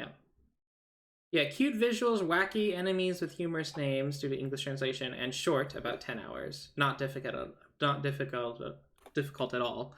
Lots of unnecessary defense skills. To quote a JP language review, meaningless assistive skills. And enemies respawn almost every time you enter a room, which is annoying. Oh, that's super annoying. Yeah. But yeah, it's an English and Japanese game. So, NOYO. I do like the environments. It's just so adorable. It is really cute. It looks so cute. So, Tuesday, July 2nd. And it is by Meowsoft. It is their first game. Meowsoft. Our next title is from Wednesday, June 3rd, and it is a Total Party Kill. And yeah, Godless Weeb was saying he would probably pick it up, so coolio. So Total Party Kill, when I first saw this game, I was like, oh, what is this? It looks kind of simplistic. But there's a cool situation here. You sacrifice your friends to get past obstacles. So you have 3 characters, and you basically have to figure out which one of you has to die for you guys to get through the puzzle, for someone to get to the end. Interesting. So, it's just so quirky, and usually it's funny because usually you're actually like killing yourself. Like you're not just throwing someone. It's like, oh, I'm gonna shoot an arrow into you and pin you against the wall. It's like, oh my gosh, it's so funny. Yeah, sacrifice your friends. A+. Interesting. Yep. It's not actually multiplayer though, I don't think. Yeah, no, I don't think so. I think it's just single control player. Over all 3. Yeah, you swap. Your party enters a deep, dark dungeon, but sacrifices must be made. Control 3 different heroes and use their special abilities to solve tricky puzzles by sacrificing your teammates. It has 95% positive reviews, so that means there's only 1 negative review out of the 20. Wow. Good job. Total Party Kill is a fun little puzzle game. Yeah. It's not quite as elaborate or large as the Lost Vikings, but still good and fun for what it is. So yeah, it's 4.6 hours there. But yeah, it makes you feel smart for figuring out the puzzles. So people are saying it's very short, so I'm seeing like about 1 hour. But yeah, it's a $4.99 game. That's kind of a shame that it's so short. Because it does look like, it does look like a lot of fun, and it would have been nice to have a few more levels in there. But yeah, it's $3.99. And their game library, what they've done is there's like Duke Dashington. It looks, there's the same sort of like similar thing. These sort of like dungeon puzzlers. Oh, Adventure Islands? Oh, yeah. Oh, yeah, they also did Dangerous Dungeons. Oh, we reviewed this one, actually. Yeah. Okay, so they've come back. This is their second game for 2019. They're doing 2 games a year so far. Impressive. It would be cool if it was a bit longer for sure. But Yeah. It's got a cool mechanic, and the thing is they could do so much with it. Which is, I hope they I worry that they're just taking skins from maybe their other games and just trying to bang out these really short games instead of like picking one thing, sticking with it, and making like Vegas a bit more expansive. It would also be kind of fun if this was a multiplayer. Although it'd be kind of hectic, where it's like, oh, okay, no, I've got to kill you. No, I've got to kill you. I think it would be fun multiplayer.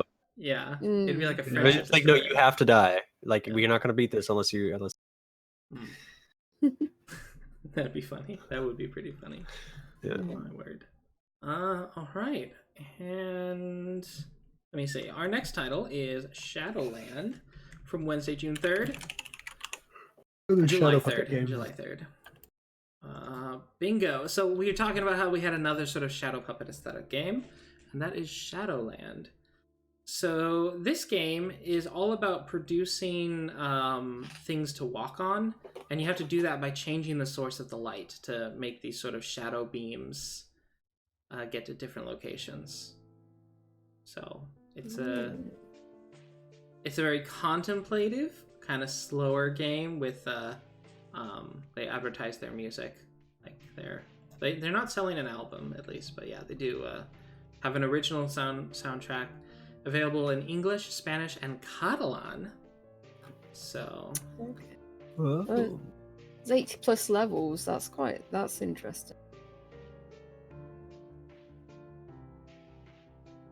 So yeah, it looks very cool. It's got a neat aesthetic. Very kind of. This is an artsy game. This is the artsy game of the week. It's pretty artsy. By David. Yeah, Serra. I'm sure we'll be exploring our feelings about something. It's like, what do you think about the state of humanity? Like, that sort of stuff. Yeah. So it's gonna have a very thoughtful, melancholy narrative, probably. Yeah, it's $5.79, and yeah, I do like the way it looks and everything like that, and I think there's quite a simplistic mechanics. I think a lot of people will be able to jump into it quite easily.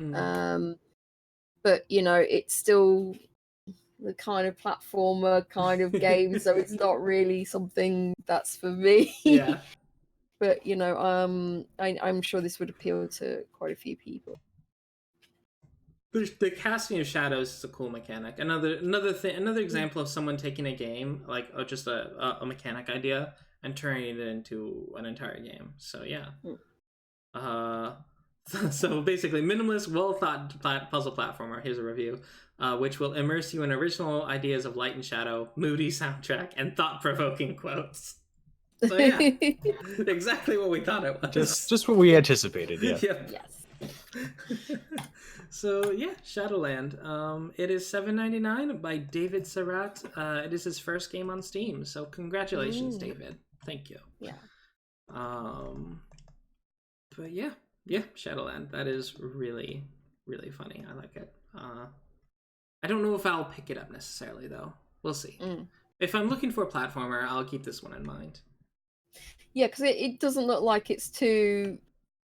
It looks like it gives you a bit of time to think things through, rather than you've got to avoid loads of things and something's chasing you. So yeah, it looks a bit more thoughtful. It seems more about setting up the level and then figuring things out. Yeah. So that's cool. That is cool. All right. So our next title is from Friday, July 5th, and it is Exception. We're getting close to today's date, but yeah, Exception. So, programming games. Here's another programming game. There's one every week. It's like a rule. Yeah. They're getting programmers making programming games. So what this one is all about is you have to use your guys to defeat an enemy boss or something, purely using AI. So you have to figure out how to program them out to act autonomously and defeat the challenge or get over the obstacle. So that's what it's all about. AI making if this then that statements. And it's got a very good tutorial from what I've read of the reviews. So that's good. Yeah, because games like this, you definitely need a good tutorial. Otherwise, you just get completely lost on what you're supposed to do. And especially if you're sort of like entry level kind of maybe person like me doesn't really program. So it's got overwhelmingly positive reviews, over 1,000 with 99% positive. So that's I incredible. think it's safe to say this is a game worth your money, regardless of how long it is. The 99%. Yeah, but it's a $3.99. So yeah. Yeah, it says $2.89. So yeah, it's cheap and so many people like it. Yeah. All these little bots. It kind of reminds me of like it's sort of it's a neon soaked sort of portal thing, you know, with those robots. Neon soaked. I hate myself saying that.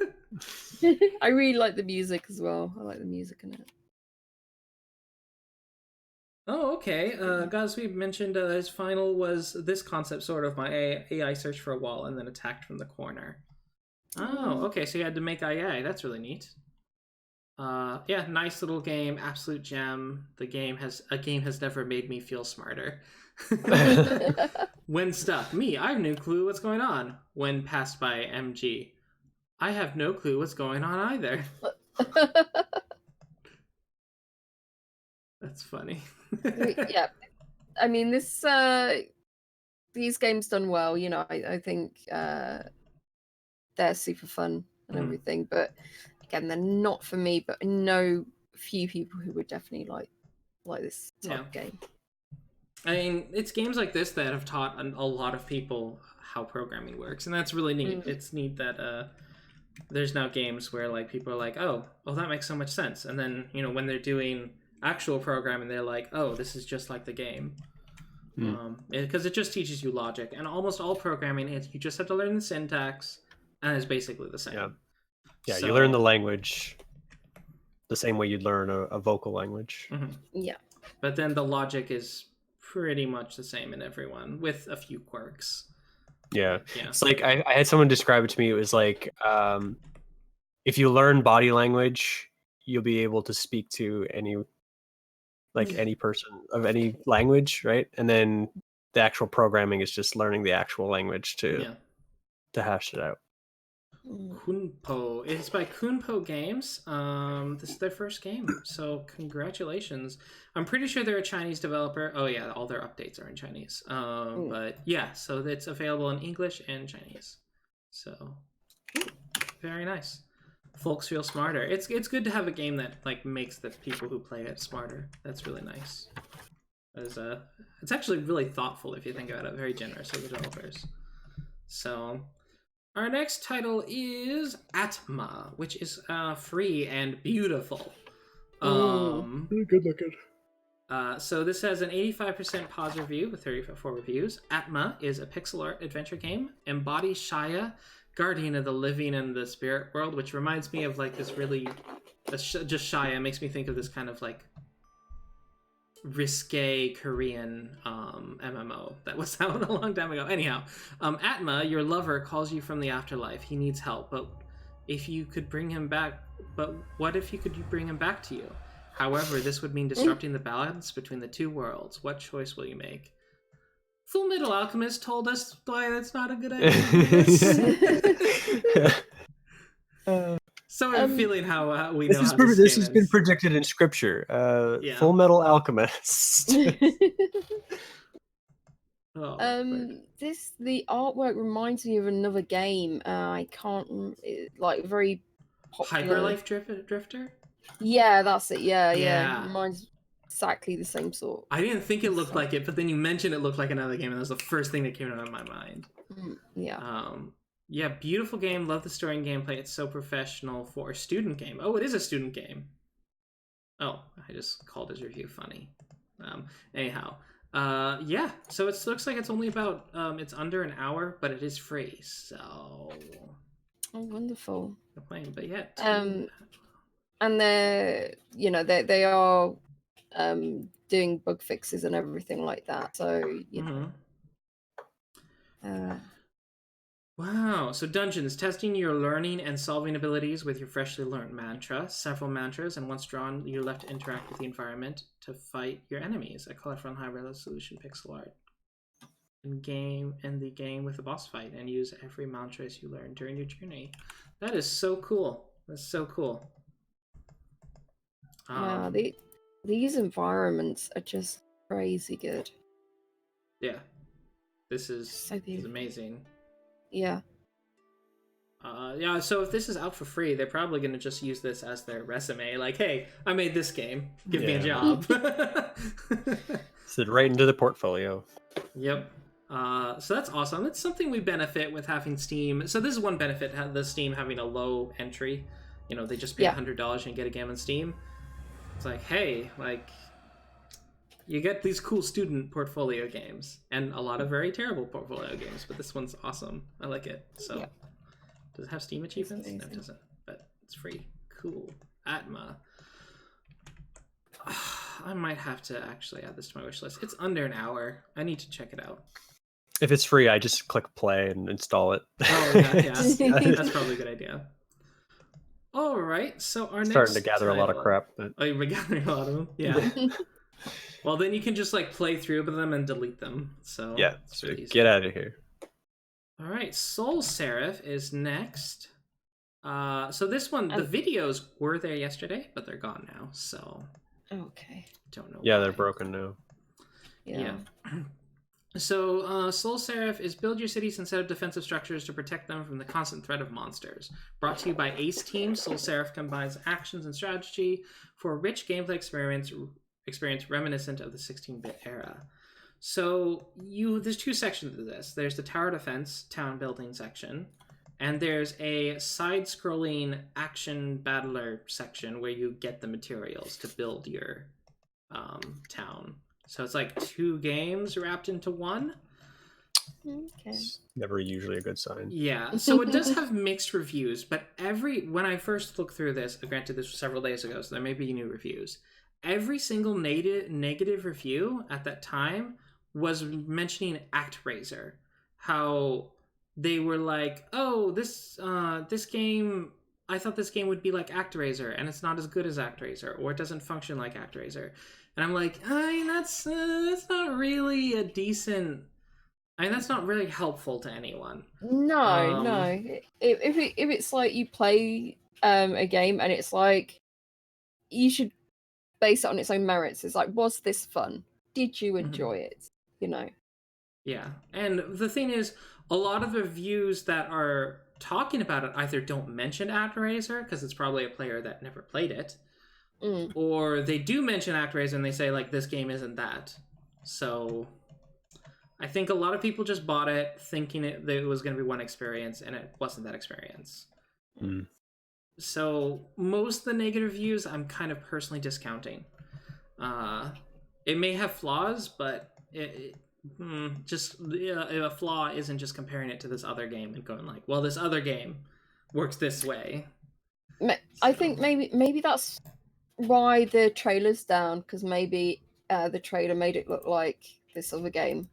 So maybe they're working on a new trailer. Yeah, maybe they're trying to add a new trailer, and they're like, because they might have mentioned in the trailer like made by the creators of ActRaiser or something like that, and maybe that's what is making people so mad about it. I don't know. This is published by Sega. It is published by Sega, so yeah, like maybe that's why everyone was so. Oh, true. And ActRaiser was a Sega game as well. Yeah. So yeah. But yeah, Ace Team, they've made a lot of games. SolSeraph, Rock of Ages 2, Bigger and Bolder. Yeah, Abyss Odyssey. They get a ton of games out here. Xenoclash 2. Some more famous than others. So This is $11.99. Yeah, and Godless Weeb is saying this is ActRaiser, same composer too, I think. Oh, okay. But it's probably just mechanically, when you get down into the mechanics, people are just unsatisfied with it. Like, it's not the same. But yeah, SolSeraph, it definitely perked my interest.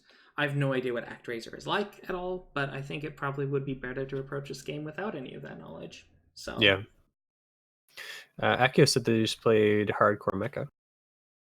Oh, really? So you were playing it while listening to us. How awesome. It's pretty neat. It has a nice little, very anime story and gameplay. Seems cool, but you'll need to play more. Well, do keep us updated on your progress. That is awesome. I'm glad we helped you find a game. All right. If we did find it, because it was doing really successfully, so maybe you found it yourself. But yeah, so our next title is from Thursday, June 11th, and it is Eagle Island. It only has 16 reviews, but I've seen quite a few folks on YouTube play this. Well, not quite a few, two kind of mid-level YouTubers played this game. I think it was a paid promotion, but yeah, it was a paid promotion. But deity Armara isn't the only threat you'll encounter. Oh, I don't want narration. Stop it. Okay. So this is basically, how do I explain this?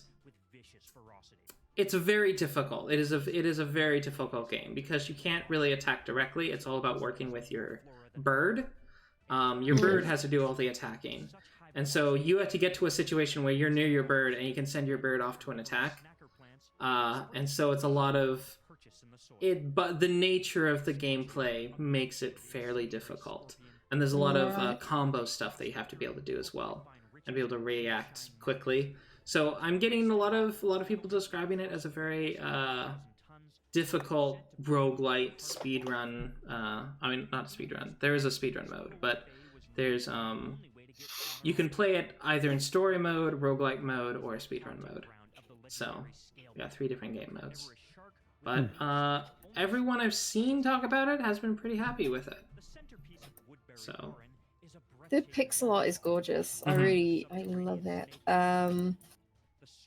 And the characters they kind of look adorable as well. And it looks like sometimes you're throwing the owl. It's just you basically run up and throw the owl, and their feathers just explode, and you're like, I don't know if the owl's really happy about this. But yeah, Eagle Island. I do like that. There's a free demo as well, so you can you try it first, see if it's something that you like. It's not obviously a game that I would get, but yeah, I love the polish, the design that's gone into it. It looks great. It looks amazing. Oh, it's on the Switch too. Oh, nice. Okay. Like when you see an indie game that's this pretty, you're like, oh, this is probably on Switch, isn't it? Yeah. Yeah. And I'm seeing people with 49 hours. Holy crap. Wow. Yeah, so a big thing is that this is not an easy game. It's not an easy game. It is fairly difficult. But if that's what you want looking for, check it out. Really do. So yeah, it's £15.49. So yeah, it's kind of a mid-range price, I think. Yep. You can also only throw your owl in the cardinal 8 directions. So cardinal and diagonal. So it's very so it is very limiting, like what you can do. It's not as freeform as a lot of these action platformers. Right. So okay. Right, Eagle Island. Yeah, it's $19.99 US, so a bit on the pricier side, but it's maybe if it's up your alley, it may very well be worth it. I wonder what Pixelnick's... Okay, this is Pixelnick's first game. All right. Our next title is Thursday, July 11th, is Blazing Chrome. Let's go back to the 1990s. When I saw the trailer, I instantly thought of you. Oh, really? Yeah, I did. because it's live action. Oh yeah, it is live action. Oh I love no, it. AD21XX. Yep. So it's basically like the two characters, the first starting two characters play. Like there's this chick, this lady, and then there's that robot guy with the mohawk, and those are the first two characters. But you can unlock additional characters. So yeah. In Blazing Chrome, bring your best pal and kick some metal butts to free the humankind while enjoying a classic run and gun, fully loaded with action and exciting fights. Remember 1990s commercials? Don't you miss that vocabulary of the 1990s commercials? Man. This my inner self is just like squealing at it. It's just so great. It does look On some level, this reminds me of Body Break. Do you guys remember Body Break? Body Break? It was like a commercial that would come on where they would like get you to exercise. Oh Oh yeah. no. I don't know. It's for some reason, like when I seen this, I was like, this is definitely from the same time. I think Gotta find a actually no, picture. I've heard of Body Break, and I think that was a Canada only thing. Probably. Yeah, I have a Canadian friend who I think mentioned that to me. I'm pretty sure it was Canada only. Blazing Crow. So cool. Sorry, I'm mesmerized. I'm mesmerized by the trailer. It's I such love it. nice old-fashioned, like I like the sort of understated. I mean, you know, I'm a guy who really likes colors, but here it's a bit more understated, but it doesn't look muddy. It looks No. It's crisp. They used correct color theory. Good job. There was a right way to do your color scheme, and they did it, and it was very well done without making it look bright. Because with me, if you make it bright and colorful, it wins out really easy. But to do this, where it's a bit more subdued and still look striking, that's hard Yeah. to do. Good job. Yeah. So, It's really good. And yeah, it's like 96% positive reviews so real far. positive. Yeah. So yeah, it's £13.49. I don't know how long it is. Mm-hmm. Oh yeah, Akil, my thoughts exactly. It looks cool already. Let's see, how long is it? I'm seeing 6, 5, 3, 4, but none of those are English. Let me see. Is there anything that someone says they finished it? Alright, the game has 5 stages. Oh, okay. So they did say that it's kind of short. It should have 8 stages to feel a bit more complete. But yeah, it's $16.99. Yeah, local co-op gameplay, 16-bit post-apocalyptic environments, rad pixel art. Rad. Rad. Yeah, local multiplayer co-op and local co-op. So yeah. Oh, cool. So, yeah, co-op, local co-op. Cool. That is neat. Yeah, Blazing Chrome. It looks just beautiful. Very stunning. Yeah. Check it out. Our next title is Field of Glory Empires. Feel glory. This is a $40 game. No. Most positive 78%. I'm trying to figure out what makes this different from Rome Total War. Oh, it's turn-based. That's the main thing. That now I remember. Okay. Yeah, this is a turn. The combat when you get into it is turn-based. Oh, it's Buffoon Batman. Oh, Hi. welcome. Well, we still got some releases to show, so welcome. But yeah, so Field of Glory, even the UI looks like Rome Total War. My word. So it's pretty similar. Granted, Rome Total War didn't necessarily start the genre, so not throwing accusations. So yeah, this is by developer Agiod, who has made a lot of these games, to be fair, for many, many years. So they've been in the space. Yeah, you do not need to Field of Glory 2 at all to enjoy this game. It's a full game on its own, very accessible for newcomers. Okay. It does tie into Field of Glory 2. Like you can import certain battles and some data from that, but yeah, you don't need the base game.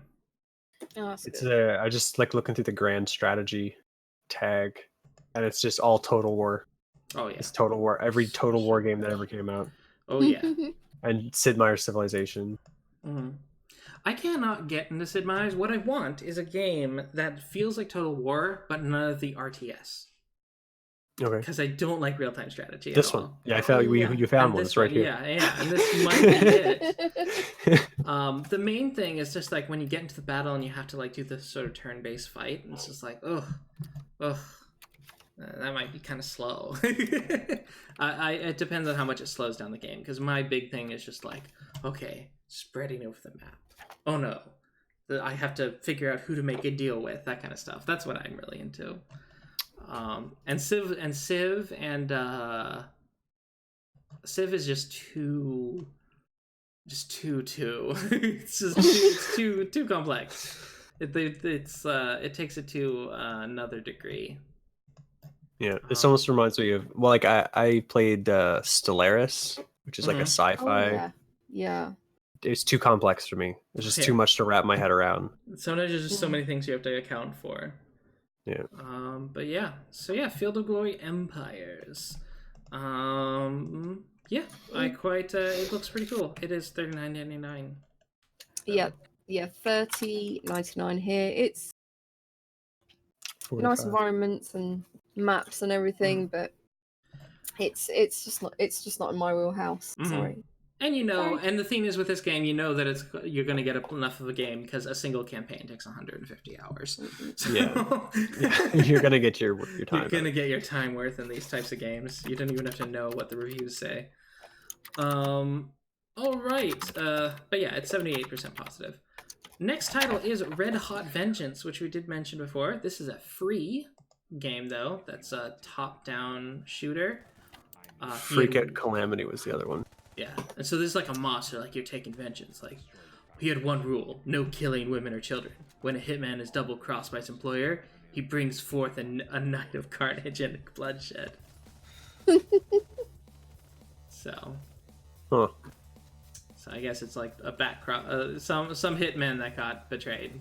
It's, yeah, and it's very minimalist. It's just black and white with red blood splatter. It looks really fast though, really fast paced, so that's kind of cool. Yeah, it's pretty fast paced, and it has a level editor. Oh no! Nice. That means players can go wild with that, and it's free. Yeah. Is this a student game? This is the first game by Bros Before Giraffes. Okay. But yeah, it's a neat little twin-stick shooter based on the hired gun turned guardian angel towards a little girl. Simplistic graphics and obviously the work of a small team and even one man, but the graphics serve their purpose. Not only does it have achievements, but a level editor and workshop support. All this for free. Wow. Great indie title that once again shows AAA development doesn't mean squat. But yeah, it looks like it actually could be pretty fun. Voice cutscenes as well, so that's great. Oh, no thanks. No, thank you. I don't want them. Take them back. Just yeah, exactly. Like, can I turn it off? It depends on how the voice is. But I'm gonna guess it's gonna be very amateur, which sometimes is good. It's so bad it's good sometimes. Yeah. But we'll see. Like Rome without RTS. Oh, okay. Oh yeah, Imperator Rome. That's a one that I have on my wish list. Yeah. Yep. Anyhow, just got the sweep stock talking chat. Next title is Professor Lupo and his horrible pets. I love this title. I love it. Become the most epic intern of all time, or at least save your own neck. In this frantic puzzle adventure game invested with aliens, created by the studio behind the award-winning game Nihilumbra. Ew. They're so cute, and then they're suddenly not. Let's go. There is one last escape pod. It's your only chance to leave the Aurora station. Oh, so it's like a puzzle. Wow, you're trying to avoid all of these guys.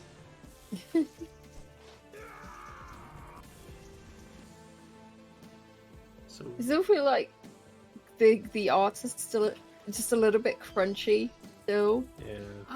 But It's like I like the world, but I don't like anything that's moving. Anything that's moving, I don't like. Oh yeah.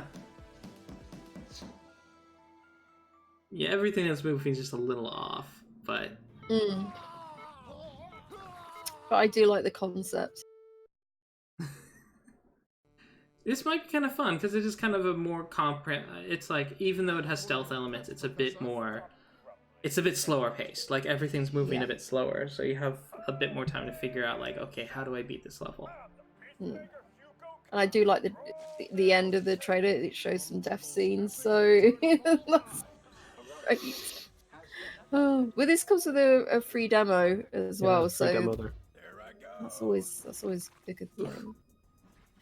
It says more than 100 levels and replayability, so 12 plus hours of gameplay. So it's 15% off right now. It's £11.46. So yeah, $12.47. 16. And this is by Beautifun Games. This is they've made some previous games, Nihil Umbra, of course, and Mega Magic. Let's see what reviews. Oh, that's why I didn't mention Mega Magic. It got mixed reviews. But, the award-winning this, and the the Nihil Umbra did award-winning. very well. So, but yeah, this one only has one review so far, so it's kind of been neglected. But if this looks like your jam, please do check it out. Yeah. So, with that, Professor Lupo and his horrible pets. I wonder if it's going to become a trend in the US to have these like sentence-long titles. Yeah. It could be Professor Lupo, horrible pets. Yeah. Because there's a lot of, I mean, in Japan, there is a lot of like paragraph-long titles, especially for light novels. So I'm kind of wondering if that's going to become a trend here. It's like 2000s emo music. Well, that's really long. All right, so the next title is Tiny Metal Full Metal Rumble. Okay. Again, very long. Yeah, so this is Japanese voiced and English voiced. So I'm pretty sure it's a Japanese developed game then. Developed by Area 35 Incorporated and published by Area 34 Incorporated. I didn't notice that. Oh, they're different. Interesting. I wonder if there was a typo. Maybe. Interesting. Command over 23 uniquely diverse units, flank, assault, deploy heroes, and orbital units to even out. So it's like a sort of chibi RTS. No, wait. No, it's turn-based. It's a turn-based strategy game. Protect your loved ones and uncover the secrets behind a world on the edge of disaster. On the battlefield, combine your unit's attacks for greater firepower. Oh yeah, Mecha Advance Wars, yeah. How to make it not cute? More teeth. Oh yeah, that's probably not the previous game. Yeah, just add teeth and it suddenly becomes not cute. My pets are actually anthropomorphic school. It's Professor San and his sexy pet Stesu. Oh. That title, my god, this we posted. Oh my god. Yeah. I laugh.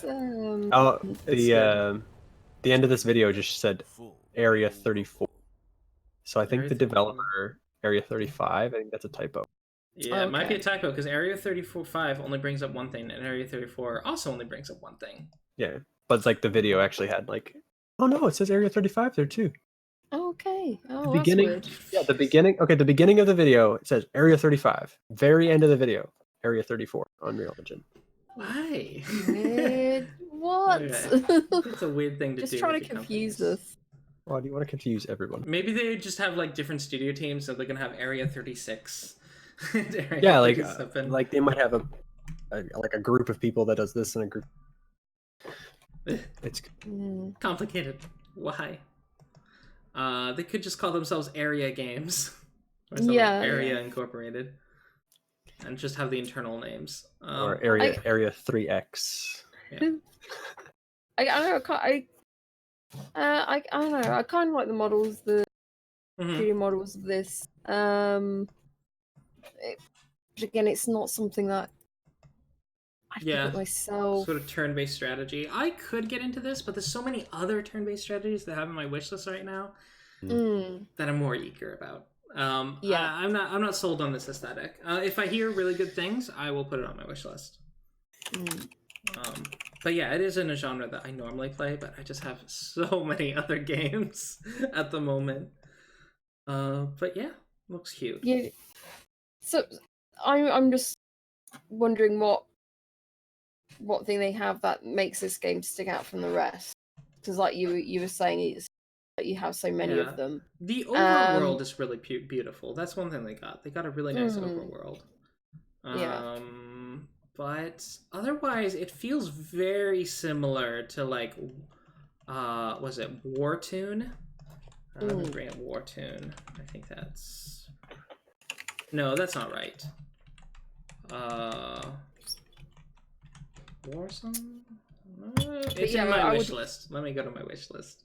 But I'd wonder if, like, you know, this has like an interesting story as well, or you know, if it's just. Did the reviews say anything? There's only 10 reviews. Wargroove. It just says huge improvement over the first game, so there is another game. Oh, there's a previous game. Okay. Yeah. Has a lot of new mechanics and units that bring it more closely in line with advanced war, including co-powers, abilities, merging units, combined HP, skirmish, and map packs. So, yeah, it's yeah. It seems to function pretty similar to Wargroove. Like, as far as the battles go, it's almost the same. You attack, and there's a little scene. They attack each other, and they go away. And that's pretty typical for tactics games. There's nothing about the aesthetic besides the overworld map that makes me go like, oh, I really want to be in this world. And that's something that Wargroove has. Wargroove has such a cool aesthetic.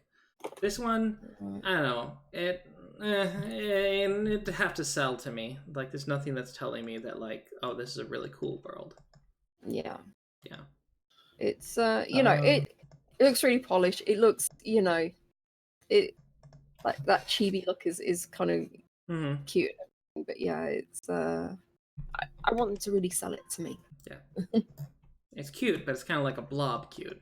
To me, it's just like a blob. It's like I don't have much of an opinion of it. Yeah. I need something a bit more. Yeah, so that's 10. It's 15% off right now, and it's £10.70. All right. So, and it's a $12.74 US. And it's 15% off. So our next title is She Sees Red, which is one of these live action 18 plus live action game. Yeah. Okay. FMV games, yeah. FMV. All motion videos. So they actually had actors though, instead of just the devs putting on a costume. Yep. Wow. So it's like a murder mystery. I'm really thrown off by how it's not English, but it's dubbed over in English. Now see, that put me off as well. But you can have them. I think it's Russian. Yeah, the original. I would rather watch it in the language and then subtitles. Yeah, you can. It has English subtitles. Yeah. So yeah, I'd rather do that because they said they couldn't because of the language. They can't sync up with the dub, the English dub. So yeah. Well, yeah. Like, it's really throwing me off. Yeah. Oh, that's pretty gruesome. I'd be happy to play it like in its native language. This has similar mechanics to Night Shift, as you've got to make a choice within a very short space of time. You've got these like 2 choices or X amount of choices, and then you've got the timer on. Oh, okay. You got attack. Yeah. So, although this is right up my alley, I did enjoy Night Shift, but I hated the fact that my choices were timed. Yeah. So, when I played this on Twitch, I I couldn't pay attention to the chat because couldn't really pause it, and it was just. And the cool thing, like when they give this stuff, it's like, I mean, when you're streaming, it's like, hey, you can have the chat vote on the decision. And that's kind of fun. Yeah, that's like what I usually do with those kind of games, and they say, oh, what should we pick? What should we do? Whereas when I played night shift, it was just like, oh, gotta pick. Yeah, quick. You could do the I'm only going to pick the one that shows up on the right playthrough. It's like for the stream, whatever's on the right, that's what we. I actually know some of these actors. Mm. Well, I don't know them, but I've seen them in other Russian films. I'm like, oh, they got like big budget Russian actors. Oh, nice. Or at least maybe not big budget, but they are TV series. They're known. They frequently show up on TV series. Okay, so then definitely worth getting this just for that, and turning off the dub. Yeah, just turn off the dub. Yeah. No one wants a dub. Why do that? No. I don't know. It's okay with anime because they were all just mouth flaps anyway, right? And sometimes they even modify them, especially nowadays. They may modify the mouth flaps to make it match. Yeah, up better. or even modify like the dialogue or the script so that it matches them. But you can't do that with live action. You just can't. I remember as a kid, like the movie Pippi Longstocking. Like all those films are Swedish, and I remember as a kid, like we only had the dubbed over versions, and I remember as a kid distinctly going like, "Their mouth's not making that noise," because it was a Swedish movie, but it was just always dubbed. So as a kid, I had no idea it was a Swedish movie. But yeah, this is going on my wish list. It looks, I don't know if I would play it on Twitch though. I suppose if people wanted to just watch me stress and react to it and react to my choices, then yeah, this would be something I would play. Yeah. It's got a 71% positive, and it's $7.19, and it's by Rhino Tales, which this is their only game so far. Yeah, but good job. Yeah, this is very cheap. This is £5.39. Obviously, it's at 10% off right now. So yeah, and I like how they tell you it's 4 endings straight up front. Like there's only 4 endings. So yeah, so it says the total video running time is about 90 minutes. 90 minutes. Okay, that's like a Metal Gear Solid cutscene. Yeah, a Metal Gear Solid cutscene. It's like a Metal Gear Solid cutscene. Yep.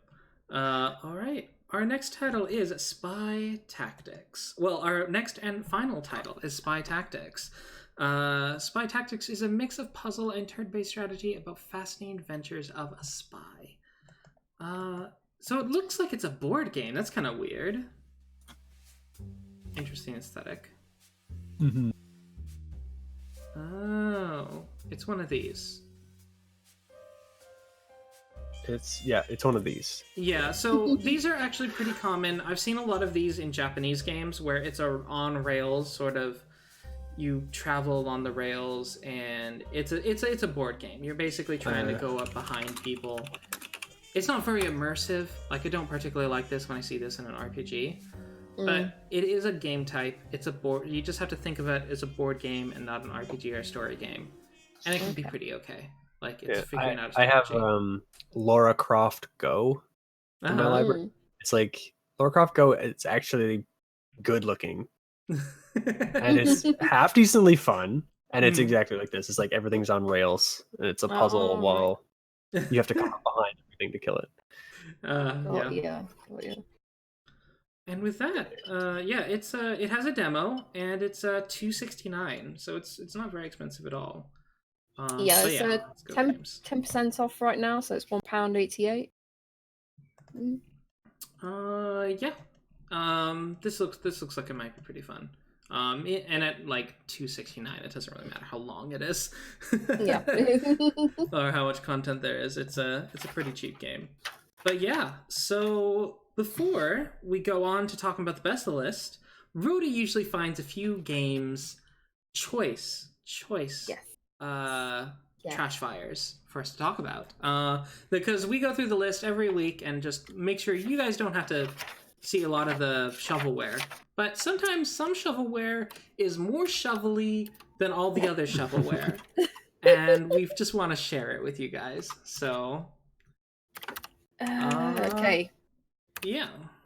I'm just typing it in the now, and there you go. Oh yeah, and Spy Tactics is developed by Evgeny Gubanov. Evgeny Gubanov, and he's made one other game, Sky Valley. So cool. Golden War Spirit. All right, it's not a really suspect name. Wait, Spirit? Oh, Spirit. Sorry, okay. Sorry. That's me putting a typo in there. Sorry. Golden War Spirit. Word.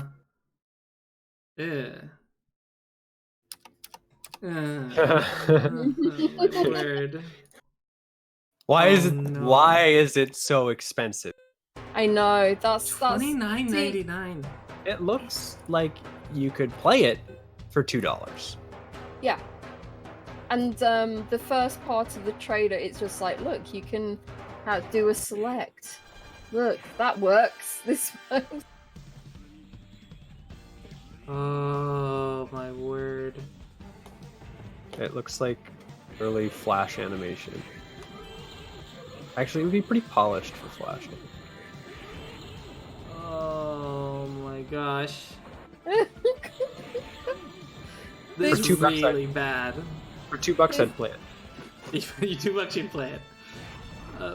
Peng Jiangnu. Peng Jiangnu is the developer. Ooh. Ladies and gentlemen, just come out of the fighting game. Do not buy to see that. What? That's the speed. That's the description. Ladies and gentlemen, just come out of the fighting game. Do not buy to see that. What? Yeah. Just. Okay. This made me laugh. This game is a double personality game. It can be played by both single and double players. Artificial intelligence in the game is quite powerful.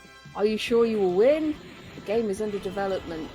So, yeah, it's like it's under development, but have you not heard of early access? My word. Oh, mature content description. The game contains violence. Hope the player can keep calm and face the fight. What is this? Oh my word. Bandicam.com. So yeah, this made me chuckle, so I just had to put it on the list. And there's one negative review. Someone bought this to review it. Oh my word. No. Okay. Hit me with the next one. No. Okay, so the next one. So the name of it, I was kind of like unsure whether I should actually put it on the list, but it isn't what we think it is. It isn't what you think it is? So. First customer. First cucumber. Welcome to Paradise Company. First customer is a prologue to Paradise. You were chosen to be the first customer of Paradise. What? Normal mode gameplay? She's like hunched over. Yeah, and she's so small. She just looks so weird, but the model, I thought, is in certain kind of games, and I thought first customer is this going to be some kind of weird? Yeah. But then it's just like, what's going on? I'm trying to see what the gameplay is. You're just running around with a gun. It's got a menu. You're the people with guns fighting the guys with swords. I see you like picking up stuff. Oh, okay. There's a guy running at you with a sword, and it takes like, oh my gosh, it's so bad. It is just bad. This is an atrocity. Yeah. Oh, and but it's properly priced. Yeah, it's $2.99. Then yeah. Properly priced. It's got 2 negative reviews. Found this game not to be what I expect. What do you mean? What did you expect? I had trouble with the graphics mostly. The town of Ark would just appear out of thin air. Your personal character's gray. Find the zooming horrible. What? Did you expect? Yeah, I liked that. It's like, what? Do you have what? I'm surprised anyone bought this. There's like a weird. And escort, yeah, accurate. Escort missions are the worst part of every game. Oh Why make yeah, an so entire let's just game make an about it? entire game an escort mission. I mean, it made Yeah. Mother a great game, didn't it?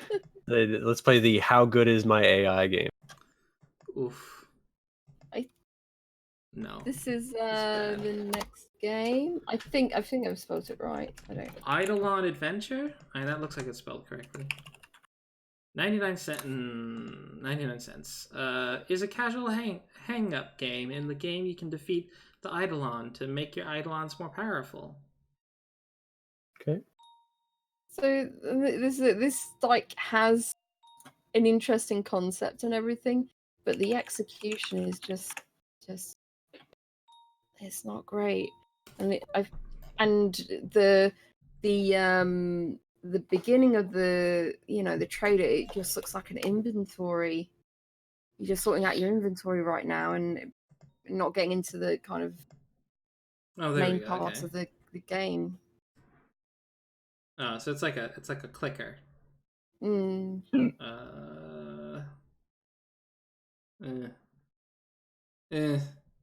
Yeah. You know what? It's a situation where someone made a system and they didn't bother making it look like something. Like my word. Oof. Oof. Oof. 6 maps, more than 60 different kinds of enemies, 10 different Eidolons.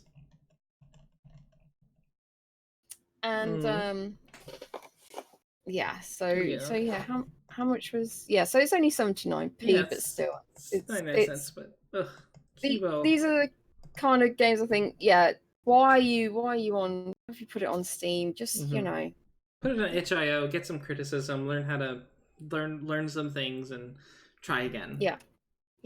Everyone starts somewhere, but so this is the last one. I didn't want to have like too many bad games, even though we've been away for 3 you've been away for 3 weeks. Just 3 is fine, or 4. Fist of Heaven and Hell. Both. 2 fists. Fist of both. 1 fist, 2 places. Okay. Maybe I just need to type in fist because it doesn't like ampersand. There we go. Pac-Man already did this. Yuck. Yeah. $7.99. Will you choose the Fist of Heaven or the Fist of Hell? Dive into the story of Yuto, the newest contestant to become the next heir to the most deadly martial of the world, the Fist of Heaven. Okay. Also, I don't know if there are any devs out there watching. Don't start your game with like just a text box and there be black all around, because it's like it's not that exciting. We're done with it.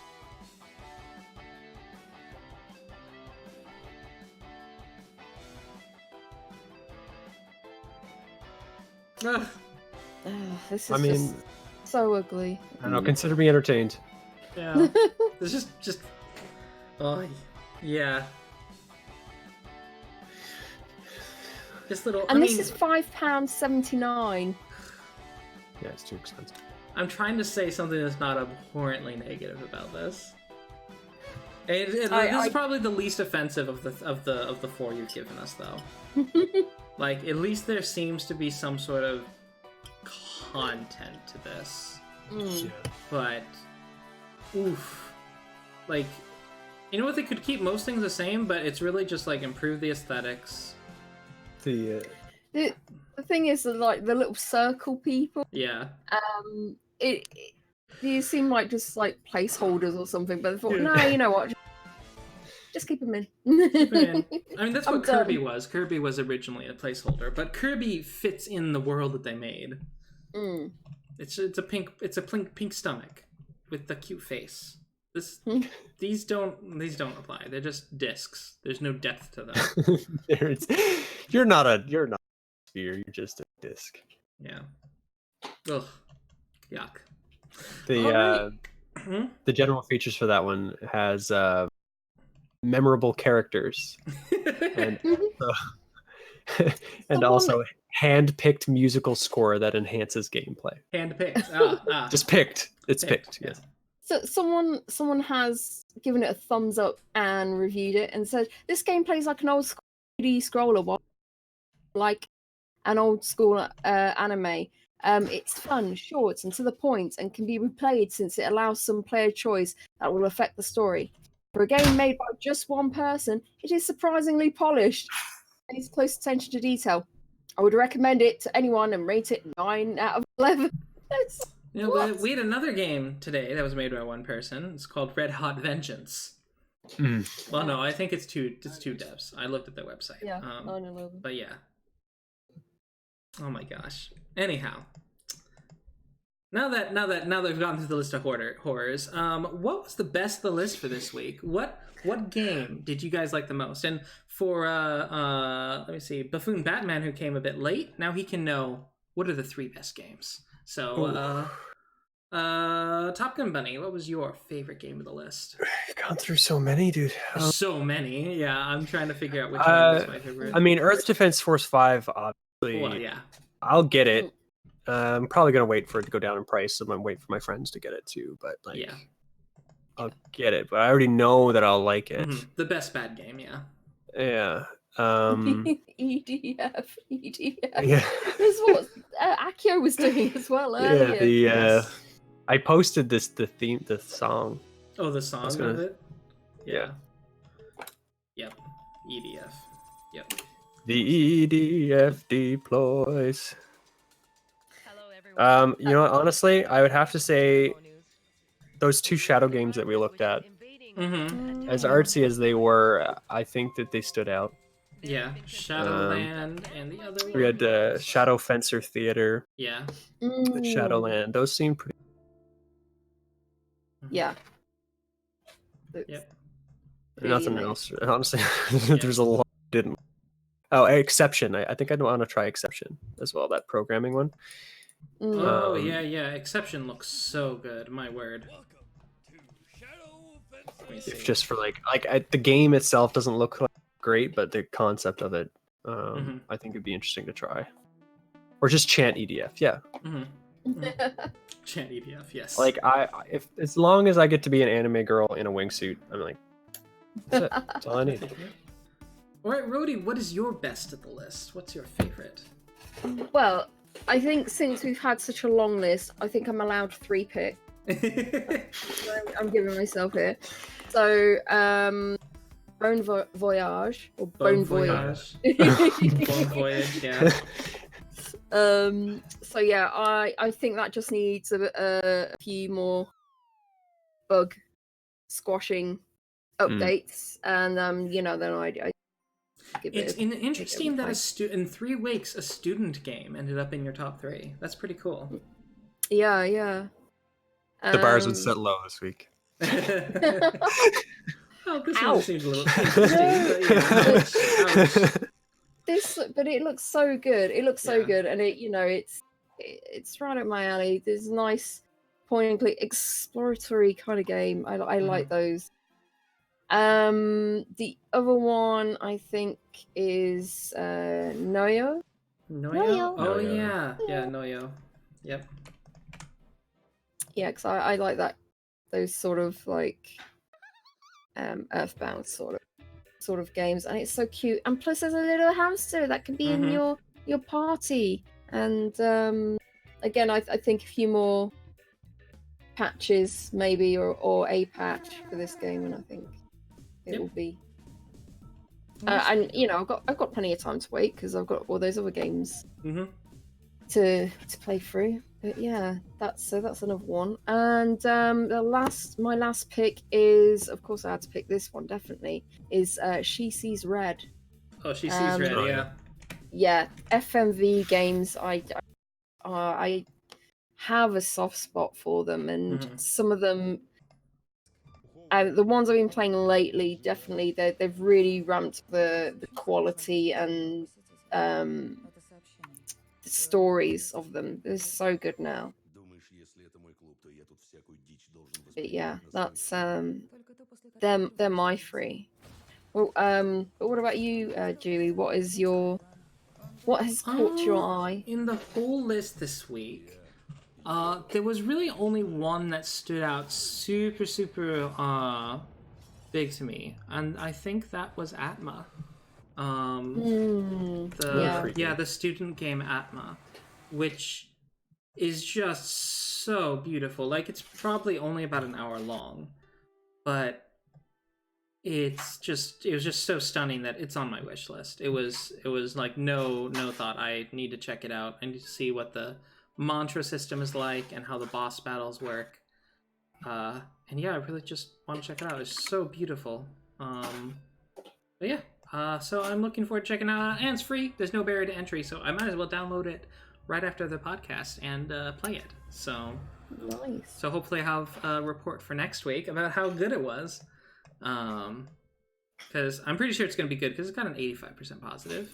I'm not that picky, especially with a free game. So, yeah. Oh, and I guess one little thing to give to I guess the other Pixel games this week. Blazing Chrome. Blazing Chrome looks excellent. And Eagle Island, which is a hardcore action platformer. So yeah, they're all great. All great picks. Oh, and Age of Wonders 3. Yes, Age of Wonders 3 is free at the moment for those who came late. Yeah, as Topgunbunny. I have a voice too, but I'm just going to type it. Yeah, good. Yeah. So, yes, thank you. And with that, I guess we're just gonna go to the shameless plugging. So first of all, Topgunbunny, let the internet know about you. Oh, you can find me every few weeks or so. I get invited to that. Otherwise, yeah, I have a Twitch channel. You can see some of the content that I've posted there, and I may stream once in a while. Yeah. I haven't in like 6 months, but adults, adult life. Yeah, I'm going back. I've determined that I'm going back to school in September as well. So we'll see cool. how my life shifts in that way as well. But, yeah, I've currently just deleted Smite from my my Steam library, so I'm going to try and start actually playing some of these games that we've talked. Even if it's just for myself. Yeah. No, that's great because it's and you come on here enough, and it's interesting to always great to get feedback on our choices. So yeah. All right. Yeah. Oh, and Buffoon Batfan. Yes, Age of Wonders is free, but only for this weekend. It's normally it does cost money, and I think it's just free because the game already has DLC that you can download. So I don't think it's because it's pay to win or anything like that. What's a video game? I'm gonna go back to programming school, so maybe I'll end up making a video or being part of a video game. I haven't seen one. Yeah. I don't know what our like. That might be something that's an option. Yeah. Can me and Dewey do terrible voice acting on your game? Yeah. Real terrible voice acting. Yeah, I mean, if you've got a USB. Yeah, I've got a USB mic. Yeah. There you go. Yeah. Okay. That's the barrier of entry. All right, Rudy. What about you? How have you been? Well, I mean, where can people find you? That was the start of the show. You can find me on Twitch at Twitch TV/Roadypie. I did stream this week, so twice this week. So I hopefully don't have anything on this week, so I'll be back to streaming, and I will be maybe on this Tuesday. I do have a Discord, so do check out my Discord. You can go to my Twitch channel, and I have a link to my Discord there, and then you can keep up my updates on when I'm actually streaming. Alrighty, yep. And I'm Dewey Bear, one of the co-hosts here. You're on my channel at the moment, watching this, unless you're watching it hosted on someone else's channel. But yeah, so I'm here. I used to stream pretty regularly on Friday and Saturday, but the last few weeks have been insane. Lots of obligations around the holiday and work, etc. But I try to be regular, and I will continue to try to be regular, but adult responsibility, we're all there. Yeah. We're all happy to see you. We're all happy to see you on the other side of the barbecue gauntlet. Yes, the barbecue gauntlet. Yes, I survived. All the smoked meats. With minimal meat sweats. So, but yeah. So with that, we're just going to say farewell. Thank you so much for watching this live. This will be posted on YouTube in its entirety on the YouTube channel if you missed anything. And I'll be sure to have timestamps so you can skip to whichever games you're interested in. So nice. Yeah. And those that are watching on YouTube, thank you for watching. And come catch us on live on Sunday at 8 p.m. UK time. It's midday West Coast. Is that right, June? Oh, yeah, noon Pacific. Yep. PM East Coast, or 3 p.m. East Coast. Yeah. 3 p.m. East Coast. Yep. So, goodbye, folks. Bye. Take care. Don't forget to like and subscribe. Yes, like and subscribe. Bye. What's that? You just dropped it yourself. Oh my god! Oh no. It's a bug. Oh, it's a gross bug. I'll take it off me. It's got. Oh, no. It's a bug attack. It's a bug attack. I'm scared of it. Yeah, I'm scared of it too. Look at him. Oh, who's that? Millipede. Look at him. He's handsome. Goodbye. He's handsome.